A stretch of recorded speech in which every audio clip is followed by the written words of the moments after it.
Hər kəsə salam dostlar. Bu videoda 2024-cü ildə keçirilən lisey və gimnaziyalara qəbul imtahanının riyaziyyat fənni üzrə olan suallara baxacağıq. Qeyd edək ki, bu imtahan 8-ci sinifə qəbul üçün keçirilmiş bir imtahan idi. Vaxt itirmədən keçək suallara. 26-cı sualdan başlayır riyaziyyat. Aşağıdakı fiqurlar müəyyən ədədləri ifadə edir. Ulduz üstəgəl dairə 3/1-dir, ulduz üstəgəl kvadrat 5/1-dir. Dairə üstəgəl kvadrat 7/1-dir. Yuxarıdakılara əsasən hansı müqayisə doğrudur? Belə eləyək, bu simvolları dəyişənlərlə əvəz eləyək. Məsələn, ulduza x deyək, dairəyə y deyək, kvadrata da z deyək. Onda ulduzla dairənin cəmi x üstəgəl y 3/1-ə bərabər olacaq. Ulduzla kvadratın cəmi x üstəgəl z 5/1-ə bərabər olacaq. Və həmçinin dairə ilə kvadratın cəmi y üstəgəl z 7/1-ə bərabər olacaq. Bunları müqayisə etmək üçün nə edək? Biz bilirik ki, 3/1 5/1-dən böyükdür. Çünki sürətlər bərabərdir, məxrəc kiçik olan daha böyük olacaq. Onda 3/1-in əvəzinə x üstəgəl y, 5/1-in əvəzinə də x üstəgəl z yaza bilərik. Hər tərəfdən x-i çıxarsaq, alınar y böyükdür z. Bu birinci bərabərlik. Həmçinin bilirik ki, 5/1 7/1-dən böyükdür. Onda x üstəgəl z böyük olmalıdır y üstəgəl z-dən. Əvəzini yazırıq da. Hər tərəfdən z-i çıxarsaq, onda alınar x böyükdür y. Yəni, x y-dən böyük olur. Həmçinin bilirik ki, y z-dən böyükdür. Yəni, z-də ən kiçik olacaq. Bərabərliyimiz y z-dən böyük, x-dan kiçikdir. Onların əvəzinə verilən simvolları yazaq. Əvəz elədiyimiz x ulduz idi. Ulduz ən böyük olur onda. Ortada olan y-dir, yəni dairədir. Ən kiçik olan da kvadrat olur. Yəni kvadrat, dairə, ulduz kimi ardıcıl sıralanır. Cavabımız C variantıdır. 27-ci suala baxaq. X, y tam ədədlərdir. Modulda x üstəgəl modulda y çıxılsın 2 bərabər 2 bərabərliyin ödəyən neçə müxtəlif x, y cütlüyü var. Əvvəlcə bərabərliyi yazaq. Modulda x üstəgəl modulda y çıx 2, 2-yə bərabərdir. İndi biz bilirik ki, moduldan həmişə müsbət ədəd çıxır. X və y də tam ədədlər olduğuna görə moduldan həmişə çıxacaq müsbət tam ədədlər və 0, mənfi ədəd çıxa bilməz. Onda ümumi modul üçün halları yazsaq, 3 hal mümkündür. Hər ikisi 1 olsun, modulda bir yerdə, ikisi bir yerdə.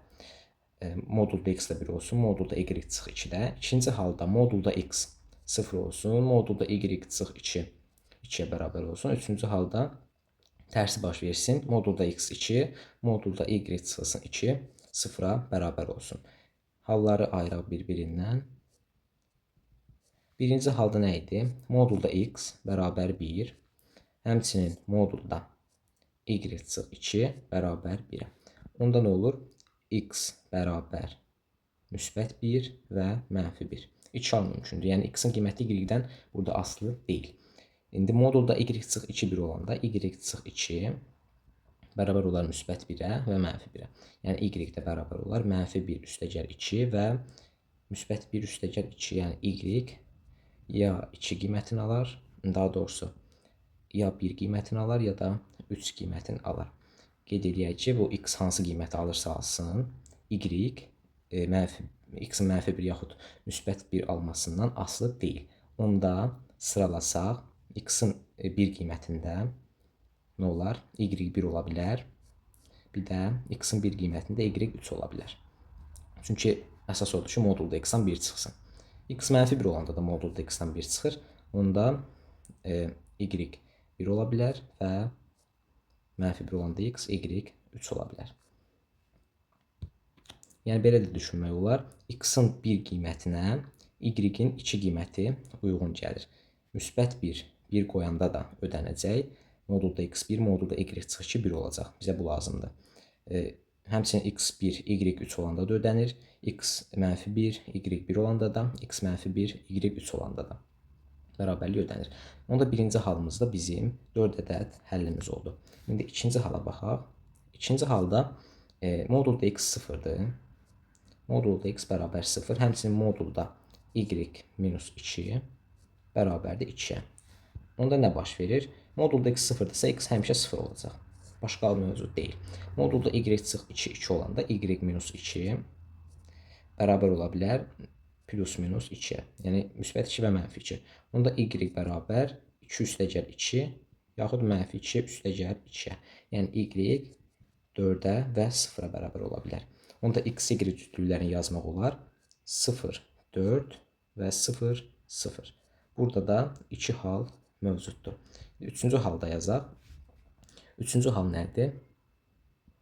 Üçüncü hal modulda x-in 2, modulda y çıx 2-nin 0 olan halıdır. Y çıx 2 də onda 0 olur, y də bərabər 2 olur. X-in qiymətlərini araşdırsa, x bərabər müsbət 2 və mənfi 2 olur. Yəni, sıralasaq 2, 2, x2, y2 və x mənfi 2, y2 alınır. Burada da 2 dənə həll var.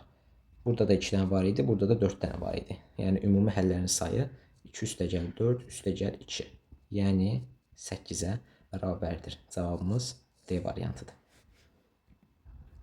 28-ci sualda verilən ifadənin vurğulara ayrılmasını tələb edir. 28-ci sualda yazılıb A üstəgəl B üstəgəl 2-nin kvadratı çıxılsın A üstəgəl B çıxılsın 2-nin kvadratı. Bərabərdir suala, vurğulara ayırmaq lazımdır. Biz burada görürük ki, burada kvadratlar fərqi düsturundan istifadə eləmək olar. Bilirik ki, m kvadrat çıxılsın n kvadrat, m çıx n vurulsun m üstəgəl n şəklində vurğulara ayrılır. Yəni biz bunu vurğulara ayıranda a plus b plus 2-yə m kimi, a plus b minus 2-yə də n kimi baxacaq. El eləyək. Onda bu vurğulara ayrılsa nə olacaq? Buna bir a deyək. A bərabərdir. A üstəgəl b üstəgəl 2. Bir dəfə toplayıb bir dəfə çıxırıq. Üstəgəl a üstəgəl b çıx 2. İndi bir dəfə də çıxaq. A üstəgəl b üstəgəl 2 çıxılsın a. Əksinə dəyişir işarələr. Çıxılsın b üstəgəl 2-yə. Yəni, burada 2-lər gedir. Qalır 2 vurulsun a plus b. Vurulsun a-lar gedir. B-lər islah gedir. Vurulsun 4. 2-lə 2-ni toplayırıq 4. Bu da nədir? 8 vurulsun a üstəgəl b-dir. Yəni, cavabımız A variantıdır. 29-cu sualda bir bərabərsizlik verilib və x-in mümkün natural qiymətlərinin cəmi tələb olunur. 5-də 1 deyir, kiçikdir x-da 1-dən. Bu da kiçikdir 3-də 2-dən. İndi x-in natural həllərini istədiyinə görə x müsbət ədəddir. Onda biz bərabərsizliyin hər tərəfin 15x-a vura bilərik. İşarə də dəyişməz. 5-də 1-i 15x-a vuranda yazaq 5-də 1 vur 15x kiçikdir 1 böl x vur 15x kiçikdir 2 böl 3 vur 15x. Hər tərəfi 15x-a vurmağın da məqsəd buradakı kəsirləri yox etmək idi.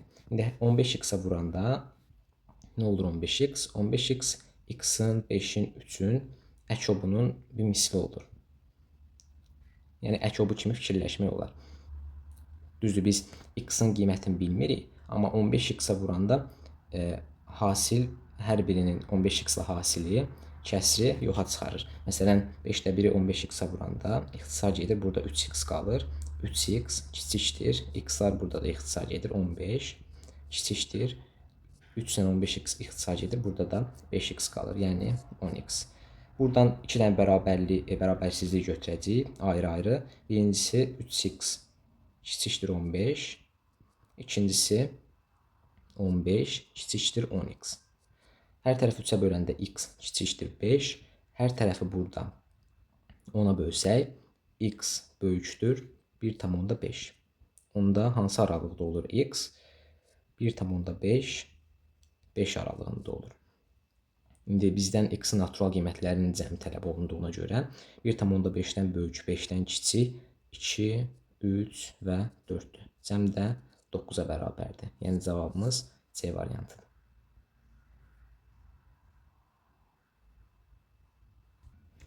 30-cu sualda bu iki ifadənin qiymətinin qarşılıqlı sadə olması deyilir. İndi 2a çıxılsın b üstəgəl 3-ə bir m deyək. 3b çıxılsın a üstəgəl 2-yə də n deyək. Bilirik ki, m və n qarşılıqlı sadə ədədlərdir. Yəni, əbob m-in 1-ə bərabərdir. İndi m və n-i verilən yeni bərabərlikdə yerinə yazsaq, nə olar? M bölünsün n bərabər 46 bölünsün 14. Sadələşdirsək 23 böl 7-dir. İndi nə olmalıdır? M və N 23 və 7-nin misli olmalıdır. Yəni M bərabər 23K, N bərabər 7K. İndi biz sübut eləyək ki, K sadəcə 1 ola bilər. Biz bilirik ki, əbob M-in 1-dir.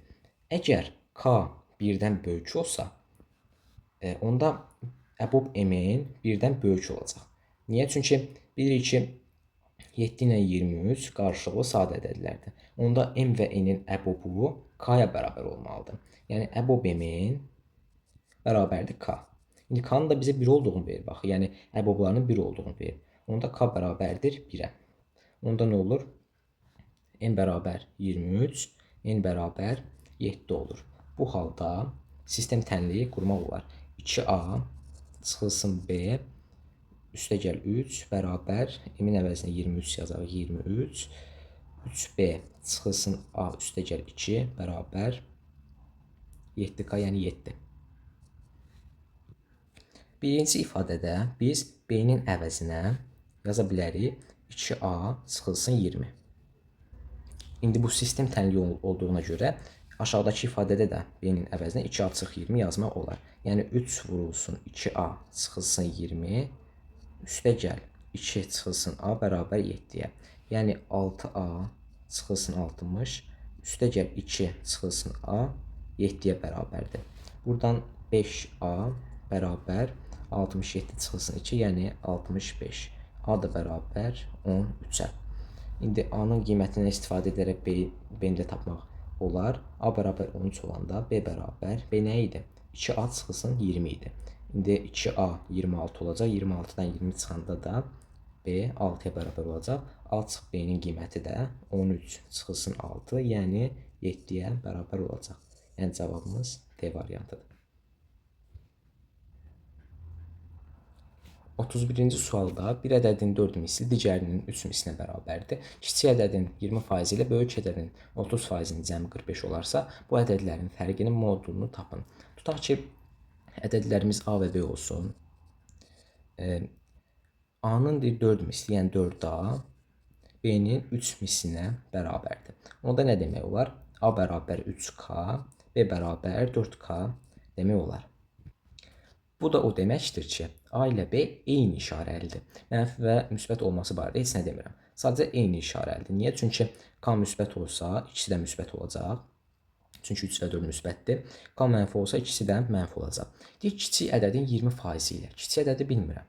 Böyük ədəd də bilmirəm. Hansı böyük, hansı kiçik bilmirəm. Çünki əgər K mənfi olarsa, onda A ədədi daha böyük olar. Müsbət olarsa, əksi baş verir. B daha böyük olar. Amma bu ikisinin cəmi, yəni kiçiyinin 20% üstəgəl böyüyünün 30%-i 45-dir. İndi bunlar eyni işarəli idi axı. Onda onların hissələri də eyni işarəli olacaq. Məsələn, 20%-də, 30%-də eyni işarəli olacaq. Eyni işarəlidirsə və cəmləri 45-dirsə, onda onlar mənfi deyillər. Çünki iki mənfi ədədin cəmi heç vaxt müsbət ədəd olan 45-i verməz. Onda ikisi də müsbət ədəd olmalıdır. İkisi də müsbətsə, onda B A-dan böyük olmalıdır. İndi kiçik ədədimiz onda A olur. A-nın 20%, yəni A vurulsun 5-də 1, üstəgəl. Bu ədədin 30%, yəni B vurulsun 10-da 3 bərabər 45. Fərqini soruşur. Modulda A çıx B bərabər suala. İndi A-nın yerinə 3K, B-nin yerinə də 4K yazmaq olar. 4K yazaq. Vur 10-da 3 bərabərdir. 3K böl 5, 5-də 3K-dır. 4K vur 10-da 3-də 6 böl 5K-dır. Bunların cəmi də 5-də 9 K-ya bərabərdir. Bu da 45-dir. Onda K-nı tapsaq, K bərabərdir. 45 vurulsun 9-da 5, yəni 25. Fərqləri nədir? A çıx B, yəni modulda A çıx B bərabərdir. A-nın qiyməti 3K idi. Modulda 3K çıxılsın 4K. B-nin qiyməti 4K idi. Bu da modulda mənfi K-dır. Yəni modulda mənfi 25. Buradan da əksi çıxacaq, yəni 25. Cavabımız D variantıdır. 32-ci suala baxaq. Kamal pulunun 4/3-ü ilə 4 ayaqqabı və 5 qalstuk, qalan pulu ilə 1 ayaqqabı və 3 qalstuk ala bilir. Buna görə bir ayaqqabının qiyməti 1 qalstukun qiymətindən neçə dəfə çoxdur? Tutaq ki, Kamalın pulu x olsun, yəni ümumi miqdarı x olsun. Bir ayaqqabının qiyməti y, bir qalstukun qiyməti də z olsun. İndi pulun 4/3 ilə, yəni 4/3x-la 4 ayaqqabı alır, yəni 4y xərcləyir. 5 dənə də qalstuk alır, yəni 5z xərcləyir. Qalan pulu 4/3x xərcləmişdi. X-dan 4/3x çıxanda 4/1x bərabərdir.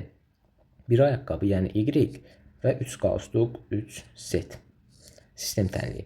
Deyir, bir ayaqqabının qiyməti bir qalstukun qiymətindən neçə dəfə çoxdur? Ayaqqabının qiyməti y idi. Yəni səndən y böl z-in qiymətini soruşur. İndi biz hər iki bərabərlikdə hər tərəfi 4-ə vursaq, məsələn, bunda hər tərəfi 4-ə vursaq nə olar? 3x bərabər 16y üstəgəl 20z. Həmçinin ikincidə də bu əməliyyatı eləsək, x bərabərdir 4-ə vururduq, 4y üstəgəl 12z. İndi ikinci ifadədə hər tərəfi 3-ə vuraq, 3x bərabərdir 12y üstəgəl 36z. Bax, bu ifadələr bir-birinə bərabərdir. Çünki hər ikisi 3x-ə bərabərdir. Onda 16y üstəgəl 20z bərabər 12y üstəgəl 36z.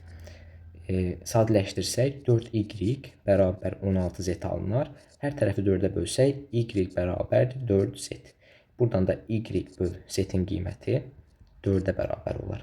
Bizdən də elə onun qiymətini soruşurdu. Cavabımız C variantıdır. 33-cü suala baxaq. Bir sadə kəsrin sürətinə məxrəcindəki ədədin 40%, məxrəcinə isə sürətindəki ədədin 40% əlavə olunduqda kəsrin qiyməti 3/2 olur. Əvvəlki kəsrin sürət və məxrəcindəki ədədlərin cəmi neçə olur? Tutaq ki, sadə kəsrimiz A böl B şəklində olsun. Bir sürətində məxrəcindəkinin 40%, yəni 0,4B, məxrəcinə də sürətindəkinin 40%, yəni 0,4A əlavə olunur və kəsrin qiyməti 3/2-yə bərabər olur. Çarpaz vursaq, tənasüblə 3A bərabərdir, daha doğrusu 3A üstəgəl 1,2B bərabər 2B üstəgəl 0,8A. Daha da sadələşdirsək, 2,2A bərabərdir 0,8B. Hər tərəfi 5-ə vursaq, 11A bərabər 4B. İndi bizə bu kəsrin sadə kəsr olduğunu verib. Sadə kəsrdə məxrəc və surət bir-birlə qarşılıqlı sadə olur. Yəni, kəsr tam ixtisar olunmuş kəsr olur. Yəni, burada A-ya bərabər 4K, B-yə bərabər 11K desək, indi əvvəlki sualda da var idi. K birdən böyük olanda, əboblar da birdən böyük olacaq və qarşılıqlı sadə olmamış olacaq. Onda K bərabər 1 olur, onda A bərabər 4, B bərabər 11 olur. Ədədlərin cəmi də 15-ə bərabər olur. Yəni, cavabımız D variantıdır. 34-cü suala baxaq. Akub BC böyükdür 0, AB kvadrat kiçikdir 0 və AC 0-dan böyük olarsa, bu hər bir ABC dəyişənlərinin işarəsi tələb olunur. İndi ikinci bərabərsizliyə baxsaq, AB kvadrat 0-dan kiçikdir. Biz bilirik ki, B kvadrat həmişə 0-dan böyükdür. Çünki ədədin kvadratı, ədəd mənfi də olsa, müsbət də olsa, kvadratı 0-dan böyük olur. Onda B 0-dan böyükdürsə B kvadrat. Biz hər tərəfi B kvadrata bölə bilərik. B kvadrat müsbət ədəd olduğuna görə burada təkcə A qalacaq. 0 da nəyə bölürsən böl, yenə 0 əldə olunur. B kvadrat 0-dan fərqli olduğuna görə işarə də dəyişmir. Yəni, həm mənfi deyil, həm də 0-a bərabər deyil. Çünki 0-a bərabər olsaydı, bu ifadə 0-dan kiçik olmazdı. Bərabər 0 olardı. Hər tərəfi B kvadrata böləndə A kiçikdir 0 əldə olunur. Yəni, A-mız mənfi ədəddir. A mənfi ədəd olanda digər bərabərlikləri həll etmək olar, yəni işarələri müəyyən etmək olar. Üçüncüdə bizə AC-nin 0-dan böyük olması verib. İndi A mənfidir. Əgər C müsbət olsa, mənfi ilə müsbətin hasili 0-dan kiçik olacaq. Onda C dəyişəndə mənfiyə bərabər olmalıdır. Yəni, C də mənfidir. İndi B dəyişəninə baxaq. B dəyişəninin qiymətinin işarəsinin birinci bərabərliyə əsasən müəyyən edəcəyik. Birinci bərabərlikdə A kub BC böyükdür 0 verilib. Bilir ki, A kub mənfidir, yəni A mənfidirsə, ədədin kubu da mənfi olacaq. C də mənfidir. Mənfi ilə mənfini vuranda bir-birinə müsbət əldə olunur. İndi mən müsbəti nəyə vursam, yenə müsbət ədəd əldə edərəm. Müsbətə vursam, onda B ədədinin işarəsi müsbətdir. ABC-ni ardıcıl düşsək, A mənfidir, B müsbətdir, C də mənfidir.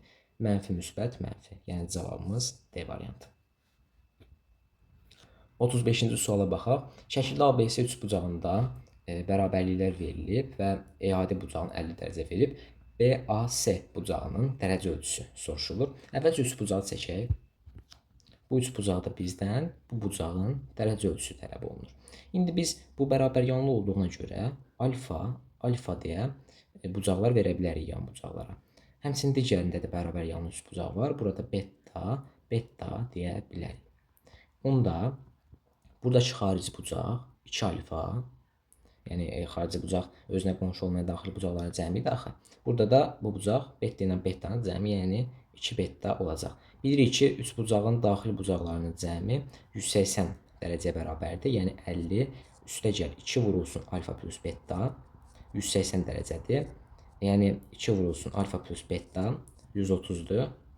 Bunda alfa plus beta 65-ə bərabərdir. İndi bizdən tələb olunan bucağı biz necə yaza bilərik? Alfa plus beta plus 50 şəklində yaza bilərik. Alfa plus betanı 65 dərəcə olaraq əldə eləmişdik. Onu da 65 üstə gəl 50. Yəni cavabımız 115 dərəcədir. Yəni B variantı. 36-cı suala baxaq. Onun ən böyük və ən kiçik sadə vuruqlarının fərqinin modulunu tapın.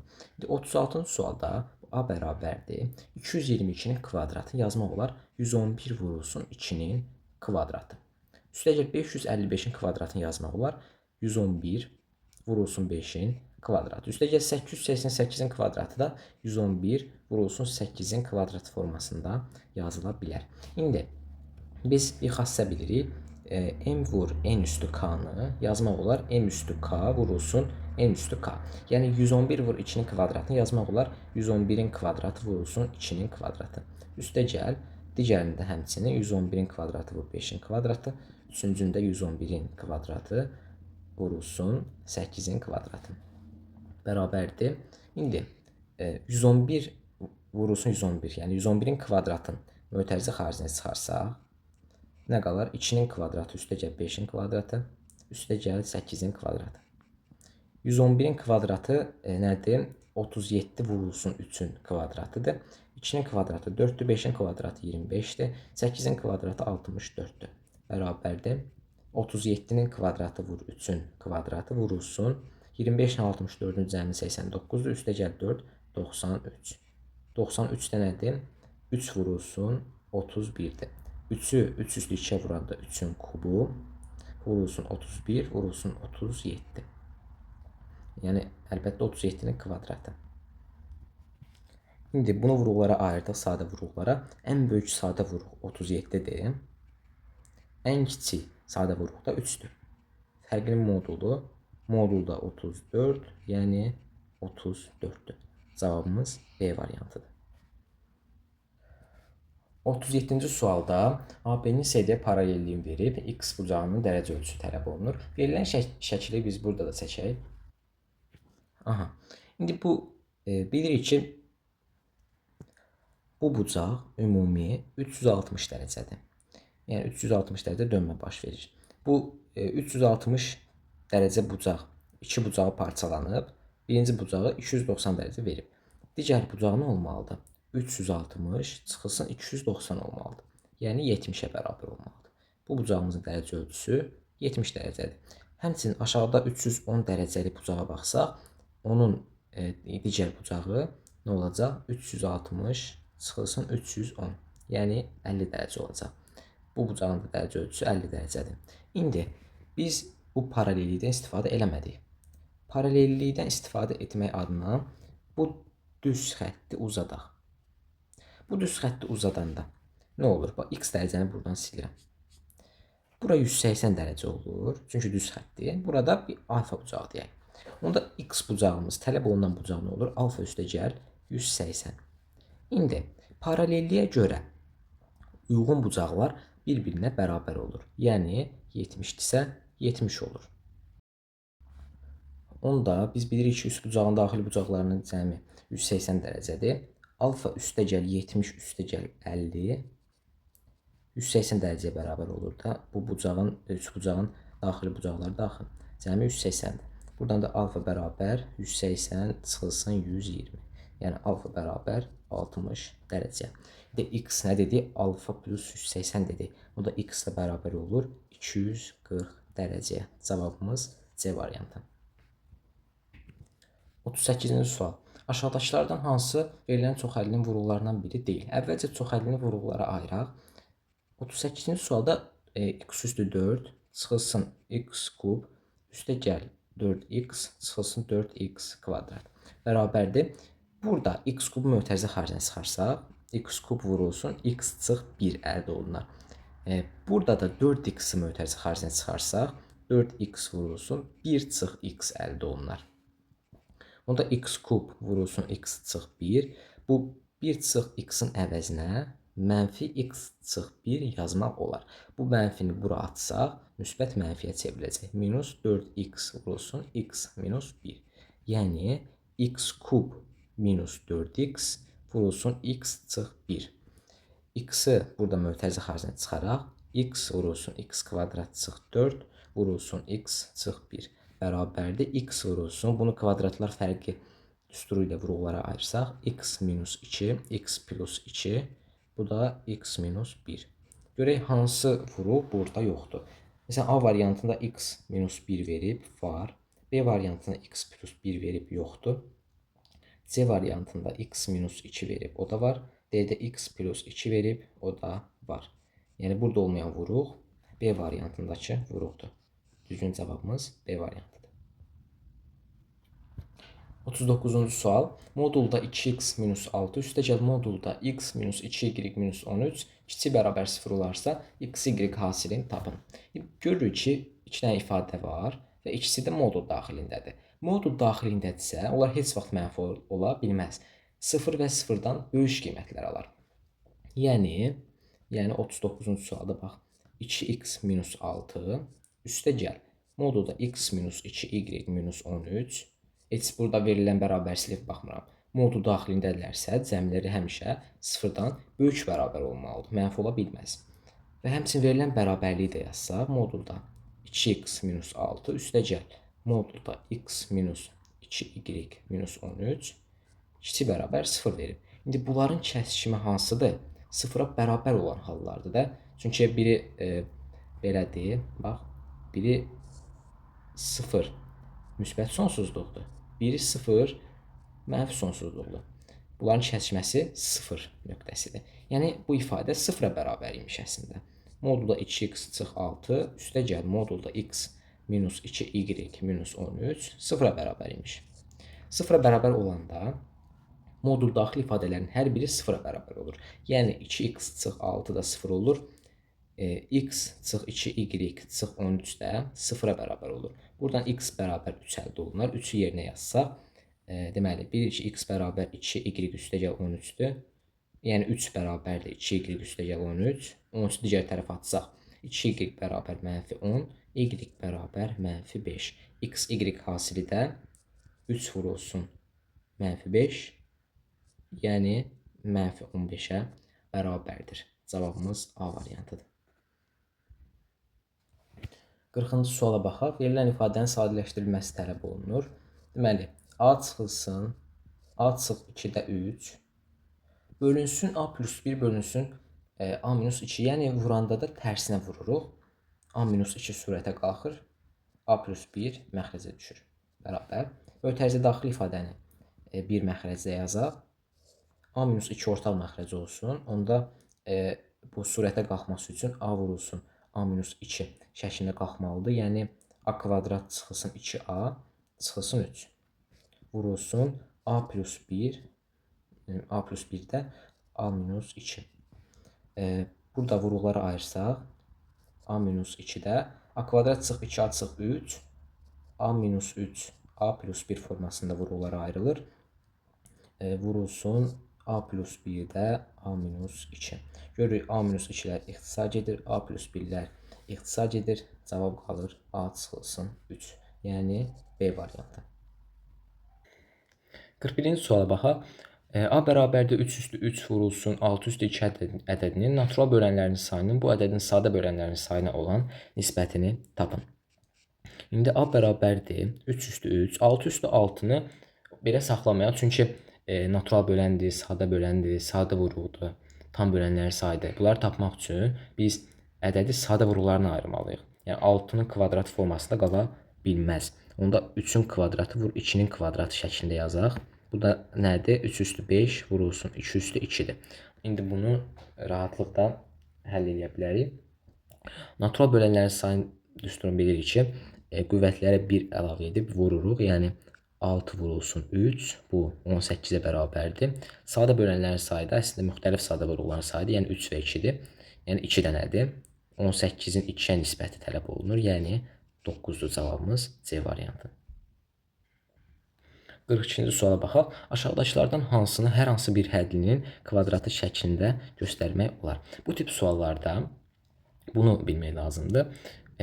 Hansı bir hədlinin kvadratısa ifadə, onda əmsal özü hansısa rasional ədədin kvadratına bərabər olmalıdır, əmsal. Və həmçinin dəyişənlərin qüvvəti də cüt ədəd olmalıdır. Bu iki şərt ödənməlidir. Məsələn, A variantına baxsaq, A variantında 9x kub y üstü 4 verilir. 9 bir rasional ədədin kvadratıdır, 3-ün kvadratdır. Y üstü 4-də də y-in qüvvəti cütdür. Lakin x-in qüvvəti təkdir. Ona görə biz bunu götürə bilmərik. B variantına baxsaq, B variantında ilk öncə mənfi var qabaqda. Ədədin kvadratıdırsa hansısa ədədin mənfi ola bilməz. Deyə bilərsiniz ki, bəlkə ifadə daxili, yəni bir hədinin daxilində bir mənfi ədəd var, mənfi ilə vuranda müsbət əmələ gətirsin. O da yoxdur. Baxın, x kvadrat y üstü 6. 4 müsbətdir. Nəyisə kvadratı müsbətdir, nəyisə 6-cı qüvvəti yenə müsbətdir. Qarşısına mənfi atılanda ifadə heç vaxt müsbət ola bilməz. Mənfi olur. Onda B variantı da getdi. C variantına baxaq. 16 x üstü 4, y üstü 9. Bu sizi çaşdıra bilər. Məsələn, 16 nəyisə kvadratı, 4 nəyisə kvadratı, 9 nəyisə kvadratı. Amma bizə lazım olan qüvvətin nəyisə kvadratı olması yox, qüvvətin cüt ədəd olmasıdır. Amma görürük ki, 9 tək ədəddir. C variantı da getdi. D variantına baxaq. Əmsal 4-də 1. 4-də 1 nədir? 2-də 1-in kvadratı, düzdür? Yəni, rasional ədədin kvadratıdır. X üstü 10-da da 10 cütdür. Y üstü 6-da da 6 cütdür. Şərtlərimizi ödəyir. Yəni, cavabımız D variantıdır. 43-cü sualda deyir ki, ifadəni sadələşdirin. M üstəgəl 3-də M üstəgəl 2-ni olduğu kimi saxlayaq. Bu bölmədir deyə vurulsun növbəti kəsrin tərsi, yəni 9 çıx m kvadrat sürətə qalxır. 5m üstəgəl 10 məxrəcə inir. Çıxılsın 5-də 2 minus m. Bu çıxma əməlini axırda eləyərik. Birinci bu vurmanı sadələşdirək, vurma əməlini yerinə yetirək. M üstəgəl 2 vurulsun 9 çıx m kvadrat nədir? 3 çıx m vurulsun 3 üstəgəl m-dir kvadratları fərqli vuruqlara ayrılanda. M üstəgəl 3 vurulsun 5m üstəgəl 10-da yazmaq olar. 5 vurulsun m üstəgəl 2 şəklində. 5 vuruğunu mötərizə xaricinə çıxartdım. Onda m üstü 2-lər ixtisar gedir. M üstəgəl 3-lər ixtisar gedir. Çıxılsın 2 çıx m böl 5. Yəni 5-də 3 çıx m çıxılsın 5-də 2 çıx m. Orta məxrəcdə yazsaq 5-də 3 çıx m çıx 2 üstəgəl m. M-lər ixtisar gedir, islah gedir. Bu da 5-də 1-ə bərabər olur. Yəni cavabımız D variantıdır.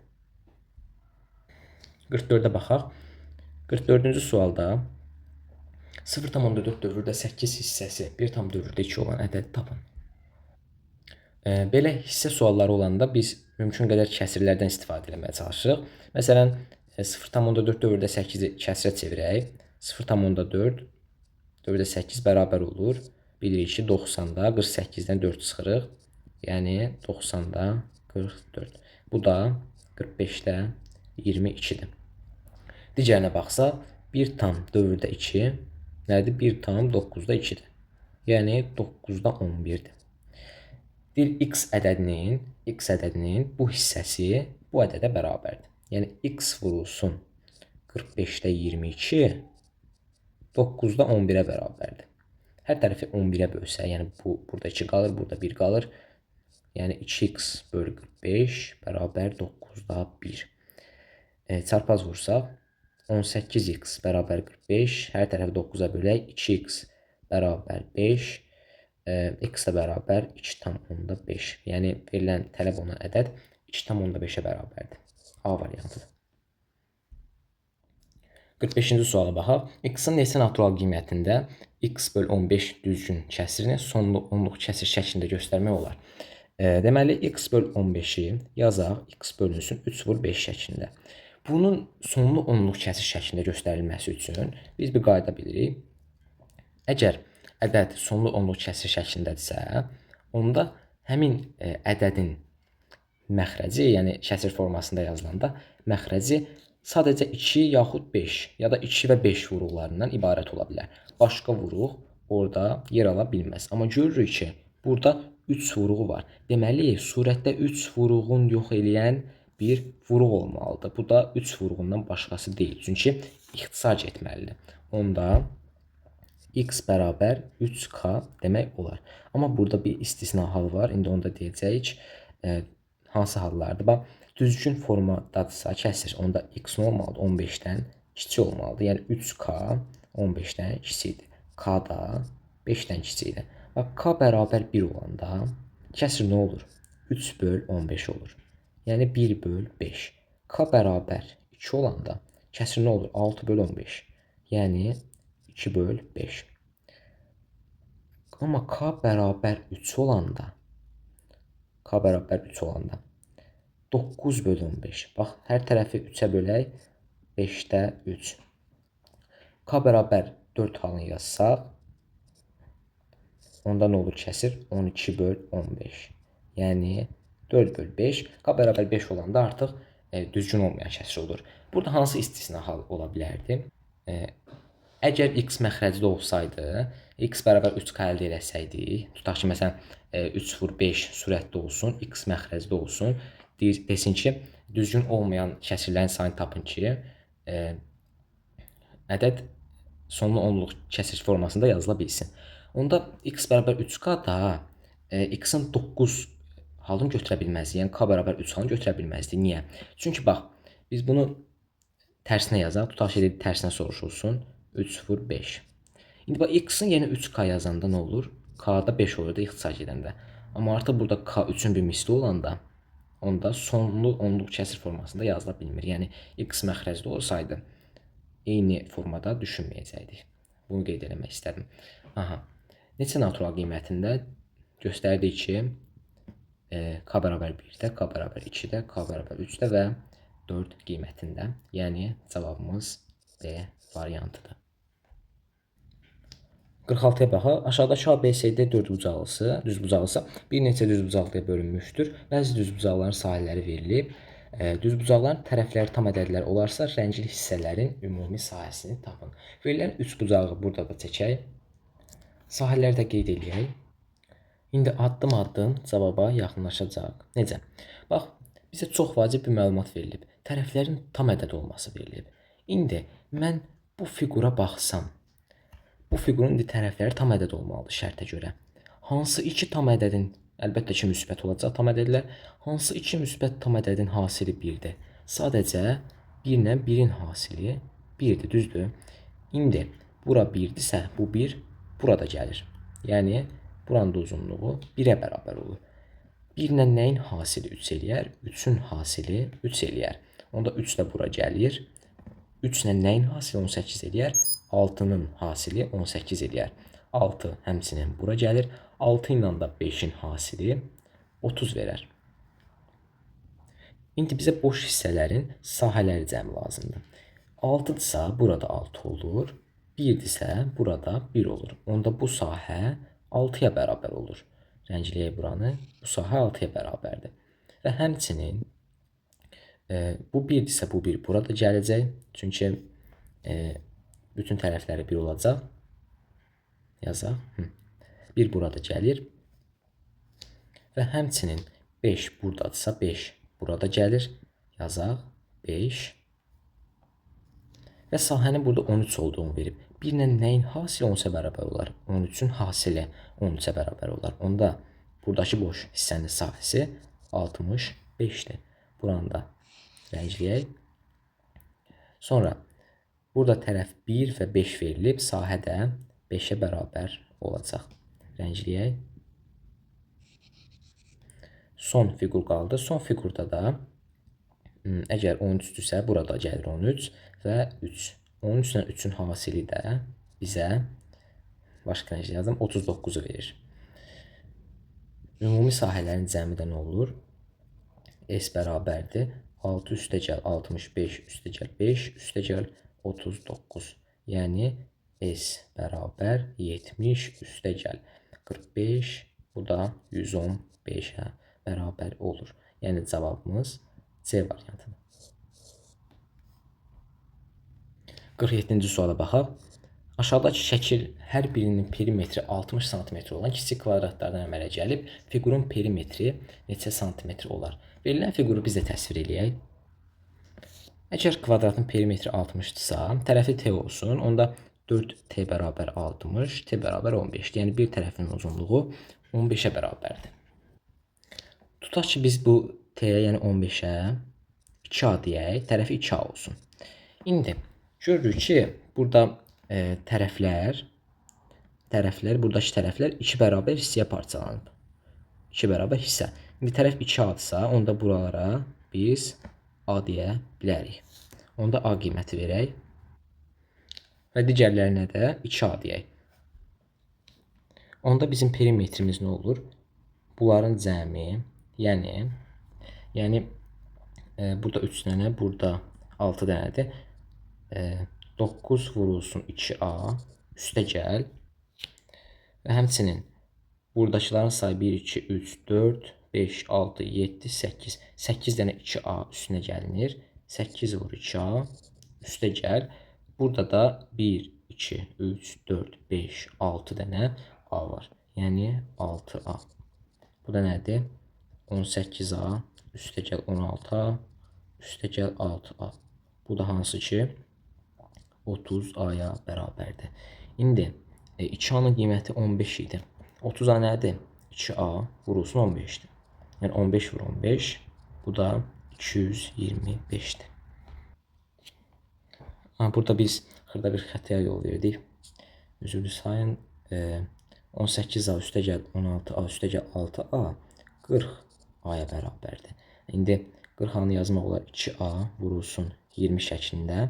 2A 15 idi. 15 20-yə vuranda da cavabımız 300 olur. Yəni C variantı.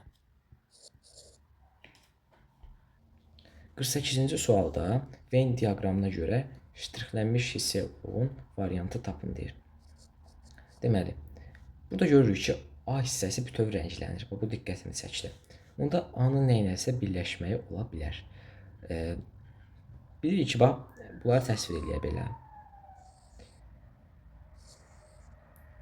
B-nin C-dən fərqi nədir? Bura B, bura C, bura A olsun.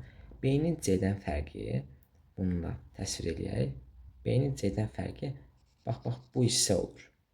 Daha doğrusu, bu hissə olur. B-nin C-dən fərqi. B-nin C-dən fərqi A ilə birləşəndə verilən şəkillərdə olunur. A bu hissə deyildi. Bütöv. B-nin C-dən fərqi A ilə birləşəndə tələb olunan şəkil əldə olunur. Onda cavabımız nədir? A birləşmə, B fərq C. Yəni D variantı. 49-cu suala baxaq. N natural ədəddir. Bu ifadənin qiyməti natural ədəd olarsa, N ilə əlaqəli aşağıda verilənlərdən hansısı səhvdir? 49-cu sual. Bax, ifadəni yenidən yazaq. 1 bölü 2 üstə gəl. 1 bölü 4 üstə gəl. 1 bölü 8 üstə gəl. 1 bölü 11 üstə gəl. 1 böl 110 və nəhayət 1 böl n bərabərdir. Bərabər Bax, bu ifadənin qiymətini ayrılıqda hesablayaq ortaq məxrəcə gətirməklə. 8 ortaq məxrəc olsun. Onda nə olur? 4 üstəgəl 2 üstəgəl 1. Üstəgəl. Bunu da ortaq məxrəc gətirək. 110 ortaq məxrəc olsun. 11-də 1 olur, 110-da 10. Yəni 10 üstəgəl bu da 1. Üstəgəl 1 böl n bərabərdir. Sadələşdirməyə doğru gedirik. Bərabər 8-də 7 üstəgəl 10-da 1 üstəgəl n-də 1. Bu ikisini ortaq məxrəcdə yazaq. Deməli, 10 vurulsun 4-lə götürək ortaq məxrəc. 35 üstəgəl 4. Üstəgəl 1 böl n. Yəni, 40-da 39 üstəgəl 1 böl n. Aha. Bunun qiyməti 1 tam ədəddir və k olsun. Biz bu ifadəni ortaq məxrəcdə yazsaq nə olar? K bərabər, ortaq məxrəcdə yazsaq 40n 39n üstəgəl 40 olar. Çarpaz vursaq 40nk bərabər 39n üstəgəl 40. 39n digər tərəfə atsaq, n vurulsun 40k çıx 39 bərabər 40-a. İndi bilirik n natural ədəddir. N naturaldırsa, onda ümumi cəm müsbət ədəd olur. Tam ədəd olduğu verilib həm də. Onda müsbət tam ədəd, yəni natural ədədə bərabər olur. Onda k-mız da bir natural ədəd olur. K natural ədəddir, n də natural ədəddir. Onda k natural, n naturaldırsa, k ədədi birdən böyük qiymət ala bilməz. Niyə? Çünki k birdən böyük qiymət alanda 40k çıxılsın 39 40-dan böyük olur. 40-dan böyük olanda da n ədədimizin qiyməti birdən kiçik olur, hansı ki, bu da natural ədəd deyil. Onda k bərabər 1, n bərabər nə olur? 40 bölünsün 1, bu da 40-a bərabərdir. N ilə əlaqəli verilən fikirlərə baxaq. Deməli, sadə vurğuların sayı 4-dür. 40-ı sadə vurğulara ayıraq. 40 nədir? 2 üstü 3 vurulsun 5-dir. Sadə vurğuların sayı bəli 4-dür. 5-in üstündə də 1 var. 4-dür. A variantı düzdür. Səhvləri soruşur bizdən. Sadə bölənlərin sayı 2-dir. Bəli, 2 və 5. B variantı da düzdür. Mürəkkəb bölənlərinin sayı 6-dır. İndi baxaq. Mürəkkəb bölənlərin sayı necə tapırıq biz? Bütün natural bölənlərinin sayından sadə bölənlərin sayını çıxırıq və həmçinin 1 də çıxırıq. Niyə? Çünki sadə olmayan bölən mürəkkəb bölən demək deyil. Çünki 1 böləni də var da, 1 də 40-ın bir bölənidir. Lakin 1 nə sadədir, nə mürəkkəb. Yəni mürəkkəb bölən sayı, MBS deyək, bərabər olur natural bölənlərin sayı, yəni 4 vurulsun 2, çıxılsın sadə bölənlərin sayı, yəni 2, bir də 1 də çıxılır. Yəni 8 çıx 3, bu da 5-ə bərabərdir, 6-ya yox. Yəni səhv olan variant C variantıdır. D variantına da baxın, natural bölənlərin sayı 8-dir, bəli. 4 vur 2, 8-ə bərabərdir. Cavabımız C-dir. 50-ci suala baxaq. İfadənin sadələşdirilməsi tələb olunur. Mənfi 2-nin kvadratı üstü 4. Mənfinin cüt üstü qüvvəti həmişə müsbətdir. Ona görə mənfini kənara qoymaq olar. Yəni 2 üstü 2-nin 4-cü qüvvəti vurulsun. Mənfi 2-nin kvadratı vurulsun üstü 3. İndi qüvvət tək olduğuna görə mənfi olduğu kimi qalır yerində. Yəni belə yazaq, mənfi 2 üstü 2 üstü 3 şəklində. Məxrəcə baxsaq, mənfi 2 üstü 8 vurulsun. Mənfi 2 üstü 4-də qüvvət cüt olduğuna görə mənfini kənara qoymaq olar. Yəni 2 üstü 4 bərabərdir.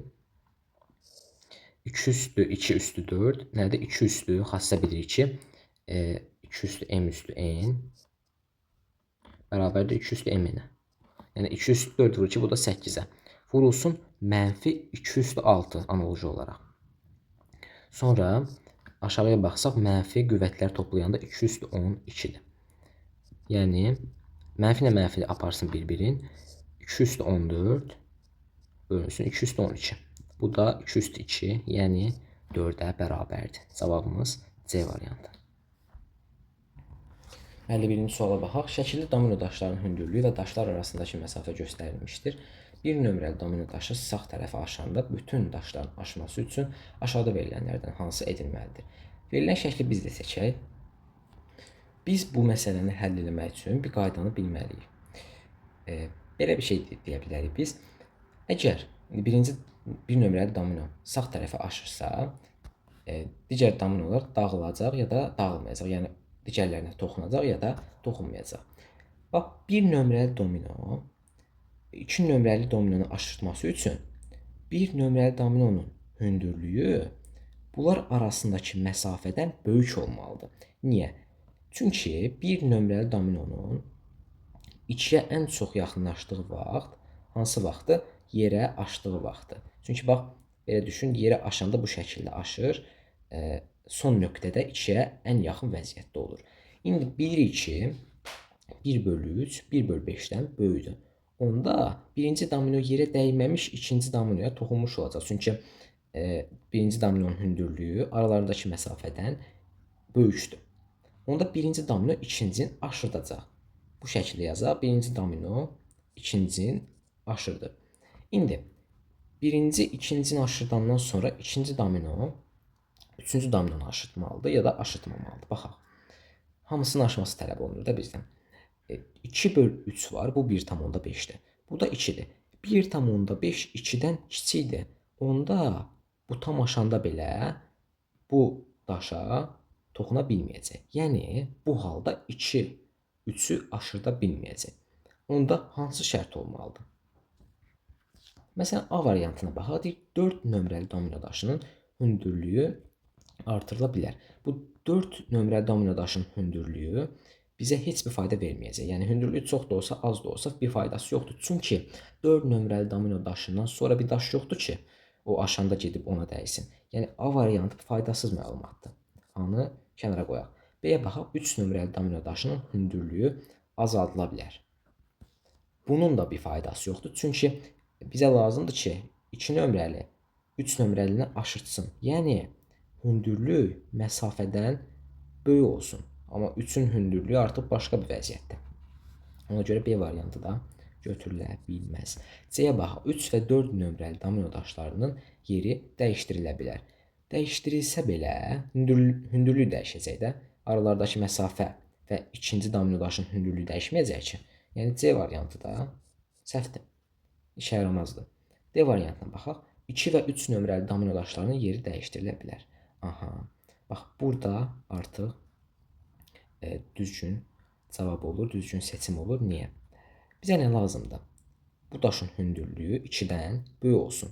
3-ü bura qoyanda 5-də 12 nədir? 2/4-dür. 2/4 2-dən böyük deyilmi? Böyükdür. Onda indi bunların yerlərini dəyişdirək, daha rahat olsun. Bax, bura 2 olur, bura 3 olur. Onda avtomatik olaraq bura 2-də 3 yox. 5-də 12 olur. Burada 2-də 3. İndi bax. 5-də 12 2/4-dür. 2-dən böyükdür. Onu da aşanda ikinci daşa dəyəcək. İndi son olaraq ikinci daşın 4-ə dəyməsi üçün 2-də 3, 3-də 2-dən böyük olmalıdır. 2-də 3 1/5-dir. 3-də 2-də təxminən 0/6-dır. Yəni bu 1-dən böyükdür, bu 1-dən kiçikdir. Onda hündürlüyü məsafədən böyük olduğuna görə ikinci domino daşı da dördüncünə dəyəcək. Yəni D variantındakı seçim düzgün seçimdir. Cavabımız D variantıdır. 52-ci suala baxaq. Aşağıda kubla əlaqəli müəyyən məlumatlar verilib. Görək hansı məlumatlardır. Kubun şəkildə görünən üzərində 39, 57, 75 ədədləri yazılıb. Aha. Kubun şəkildə görünməyən üzərində sadə ədədlər yazılıb. Qarşılıqlı üzlərdə yazılan ədədlərin cəmi eynidir. Buna görə görünməyən üzlərdə yazılan ədədlərin cəmi ən az neçə olacaq? Aha. Tutaq ki, görünməyən üzlərdəki ədədlər P1, P2, P3 olsun. Və 57 ilə P1-in cəmi nə olmalıdır? Bərabər olmalıdır 75 ilə P2-nin cəminə. Çünki dedi, qarşı üzlərdəki ədədlərin cəmi bərabərdir axı.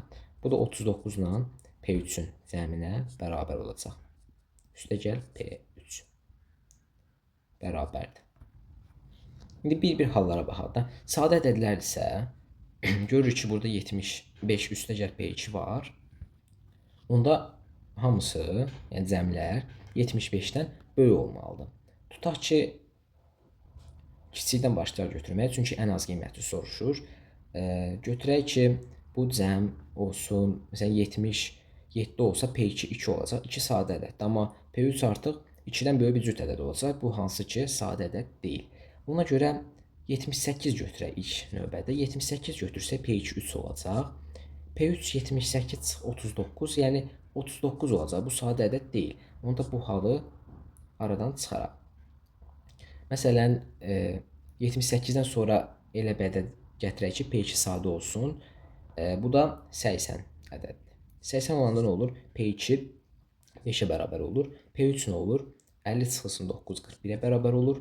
P1 də 80 çıx 57, yəni 23-ə bərabər olur. Üçü də sadə ədədli şərtlərimizi ödəyir. Yəni ən kiçik cəm 23 5 41 cəmidir. Bu da 28 üstəgəl 41, yəni 69-a bərabərdir. Cavabımız C variantı. 53-cü suala baxaq. Sabit yaddaş kartındakı şəkilləri kompüterə yükləmək istəyir və bu zaman kompüterin ekranında aşağıdakı məlumatlar öz əksini tapır. Yüklənən hissə 10% olanda deyir, keçən müddət 4/4 saniyə olur. Sabirin yükləməli olduğu bütün faylların sayı 10/5 olarsa, bu faylların kompüterə yüklənməsi neçə saniyə çəkər? Və 53-cü sual. Baxın, burada işin 10% yerinə yetirilib. Bax, iş x olsun. Bu x-in 10%-i 0,1x 4/4 saniyə yerinə yetirilib. Bəs x neçə saniyə yerinə yetirilə bilər? Tutaq ki, m olsun. İndi düz mütənasib olduğuna görə burada hər tərəfi 10-a vursaq, x yerinə yetirilir. 4/4 vurulsun 10 saniyə. Yəni m bərabərdir 4/4 vurulsun 10. Sadələşdirsək 2/8 vurulsun 2 vur 5. Yəni 5 vurulsun 2/9. Cavabımız A variantı. 54-cü suala baxaq. Aşağıdakı xanaların daxilinə 1-dən 6-ya qədər natural ədədlər hər biri bir dəfə olmaqla yazılır. Buna görə rəngli qutuların içinə aşağıdakı ədədlərdən hansı gələ bilməz? Tutaq ki, natural ədədlər ardıcıl olaraq A, B, C, D, Y, F olsun. Yəni A üstəgəl B üstəgəl C üstəgəl D çıx E çıx F bərabər 3-ə. Aha. Biz burada bunu yerinə qoymaqla etməyəcəyik. Necə edir? Bax, bilirik ki, bu ədədlər 1-dən 6-ya qədər olan ədədlərdir. Amma bilmirik də hansı hansına bərabərdir. Amma hamısı bir yerdə nədir? 1-dən 6-ya qədər olan ədədlərdir. Onda cəmi nə olacaq? A plus B plus C plus D plus E plus F bərabər olacaq 1-dən 6-ya qədər olan ədədlərin cəminə. 4, 5. Bunu da Qaus düsturu ilə 6 vurulsun 7 böl 2, yəni 21 əldə edərik. İndi A plus B plus C plus D-nin əvəzinə x, E plus F-in əvəzinə y yazaq. Onda birinci bərabərlikdən alınar ki, x bərabərdir. İndi bu mənfi y çıx f-i digər tərəfə atsaq nə olar? E plus f, yəni y. X bərabər y üstəgəl 3 və x üstəgəl y, yəni hamısı bir yerdə nədir? 21-ə bərabərdir. X-in əvəzinə y üstəgəl 3 yazsaq, 2y üstəgəl 3 bərabər 21, 2y bərabər 18, y bərabər 9-a. Deyir, rəngli qutuların içinə hansı gələ bilməz? Rəngli qutular hansı idi? Y və F idi, düzdür. İndi deyir ki, Y ilə F-in cəminə də Y dedi. Yəni, bu Y üstəgəl F 9-a bərabərdir. Deyir, hansı gələ bilməz? Burada cavabımız A variantıdır. Niyə? Tutaq ki, ikisindən biri 2 olsun. Bax, E bərabər 2 olanda F nə olur? 7 olur da, 9 çıx 2, 7. Amma bilirik ki, ədədlərimiz 1-dən 6-ya qədər olan ədədlərdir. Yəni, bunlardan başqa olan natural ədədlər onların yerinə yazıla bilməz. Şərtdə elə deyilməyib. Yəni, F ədədimiz 1 ilə 6 arasında olmalıdır. 1 və 6 daxil. Amma 6-dan böyük ola bilməz. Yəni, 2 ədədin bunlardan birinin yerində işlənə bilməz. Cavabımız A variantıdır. 55-ci suala baxaq. Bir quşçuluq fermasında cəmi 204 ördək və qaz var. Bu fermada olan ördək və qazlara nömrələr veriləcək. Ördəklərə 81-dən başlayaraq ardıcıl tək nömrələr, qazlara isə 112-dən başlayaraq ardıcıl cüt nömrələr verilir. Ördəklərə verilən ən böyük nömrə 383-dür. Qazlara verilən ən böyük nömrə neçə olacaq? İndi bu ördəklərin sayı x olsun, qazların sayı y olsun. Cəmi 204-də, düzdür? X üstə gəl y 204-dür. Deyək ki, ördəklər 81-dən başlayaraq ardıcıl tək nömrələr. Bax, ördəklərə baxaq. Birinci ördək nə alır? 81 alır. 81 üstə gəl və yazaq 2 vur 0. İkinci ördək nə alır? 81-dən sonraki tək ədəd 83-dür. Yəni 81 üstə gəl 2 vur 1. Üçüncüsü 81 üstə gəl 2 vur 2. Belə-belə eninci nə alır? Bax, 2 vuru hamısında var, 81 hamısında var. Sadəcə bunların fərqi 1-ə bərabərdir. 3 olanda 2 olur, 2 olanda 1 olur. Yəni n olanda nə olacaq? 81 üstə gəl 2 vur n çıx 1 nömrəli olacaq. Yəni 79 üstə gəl 2n bunların nömrəsi olacaq.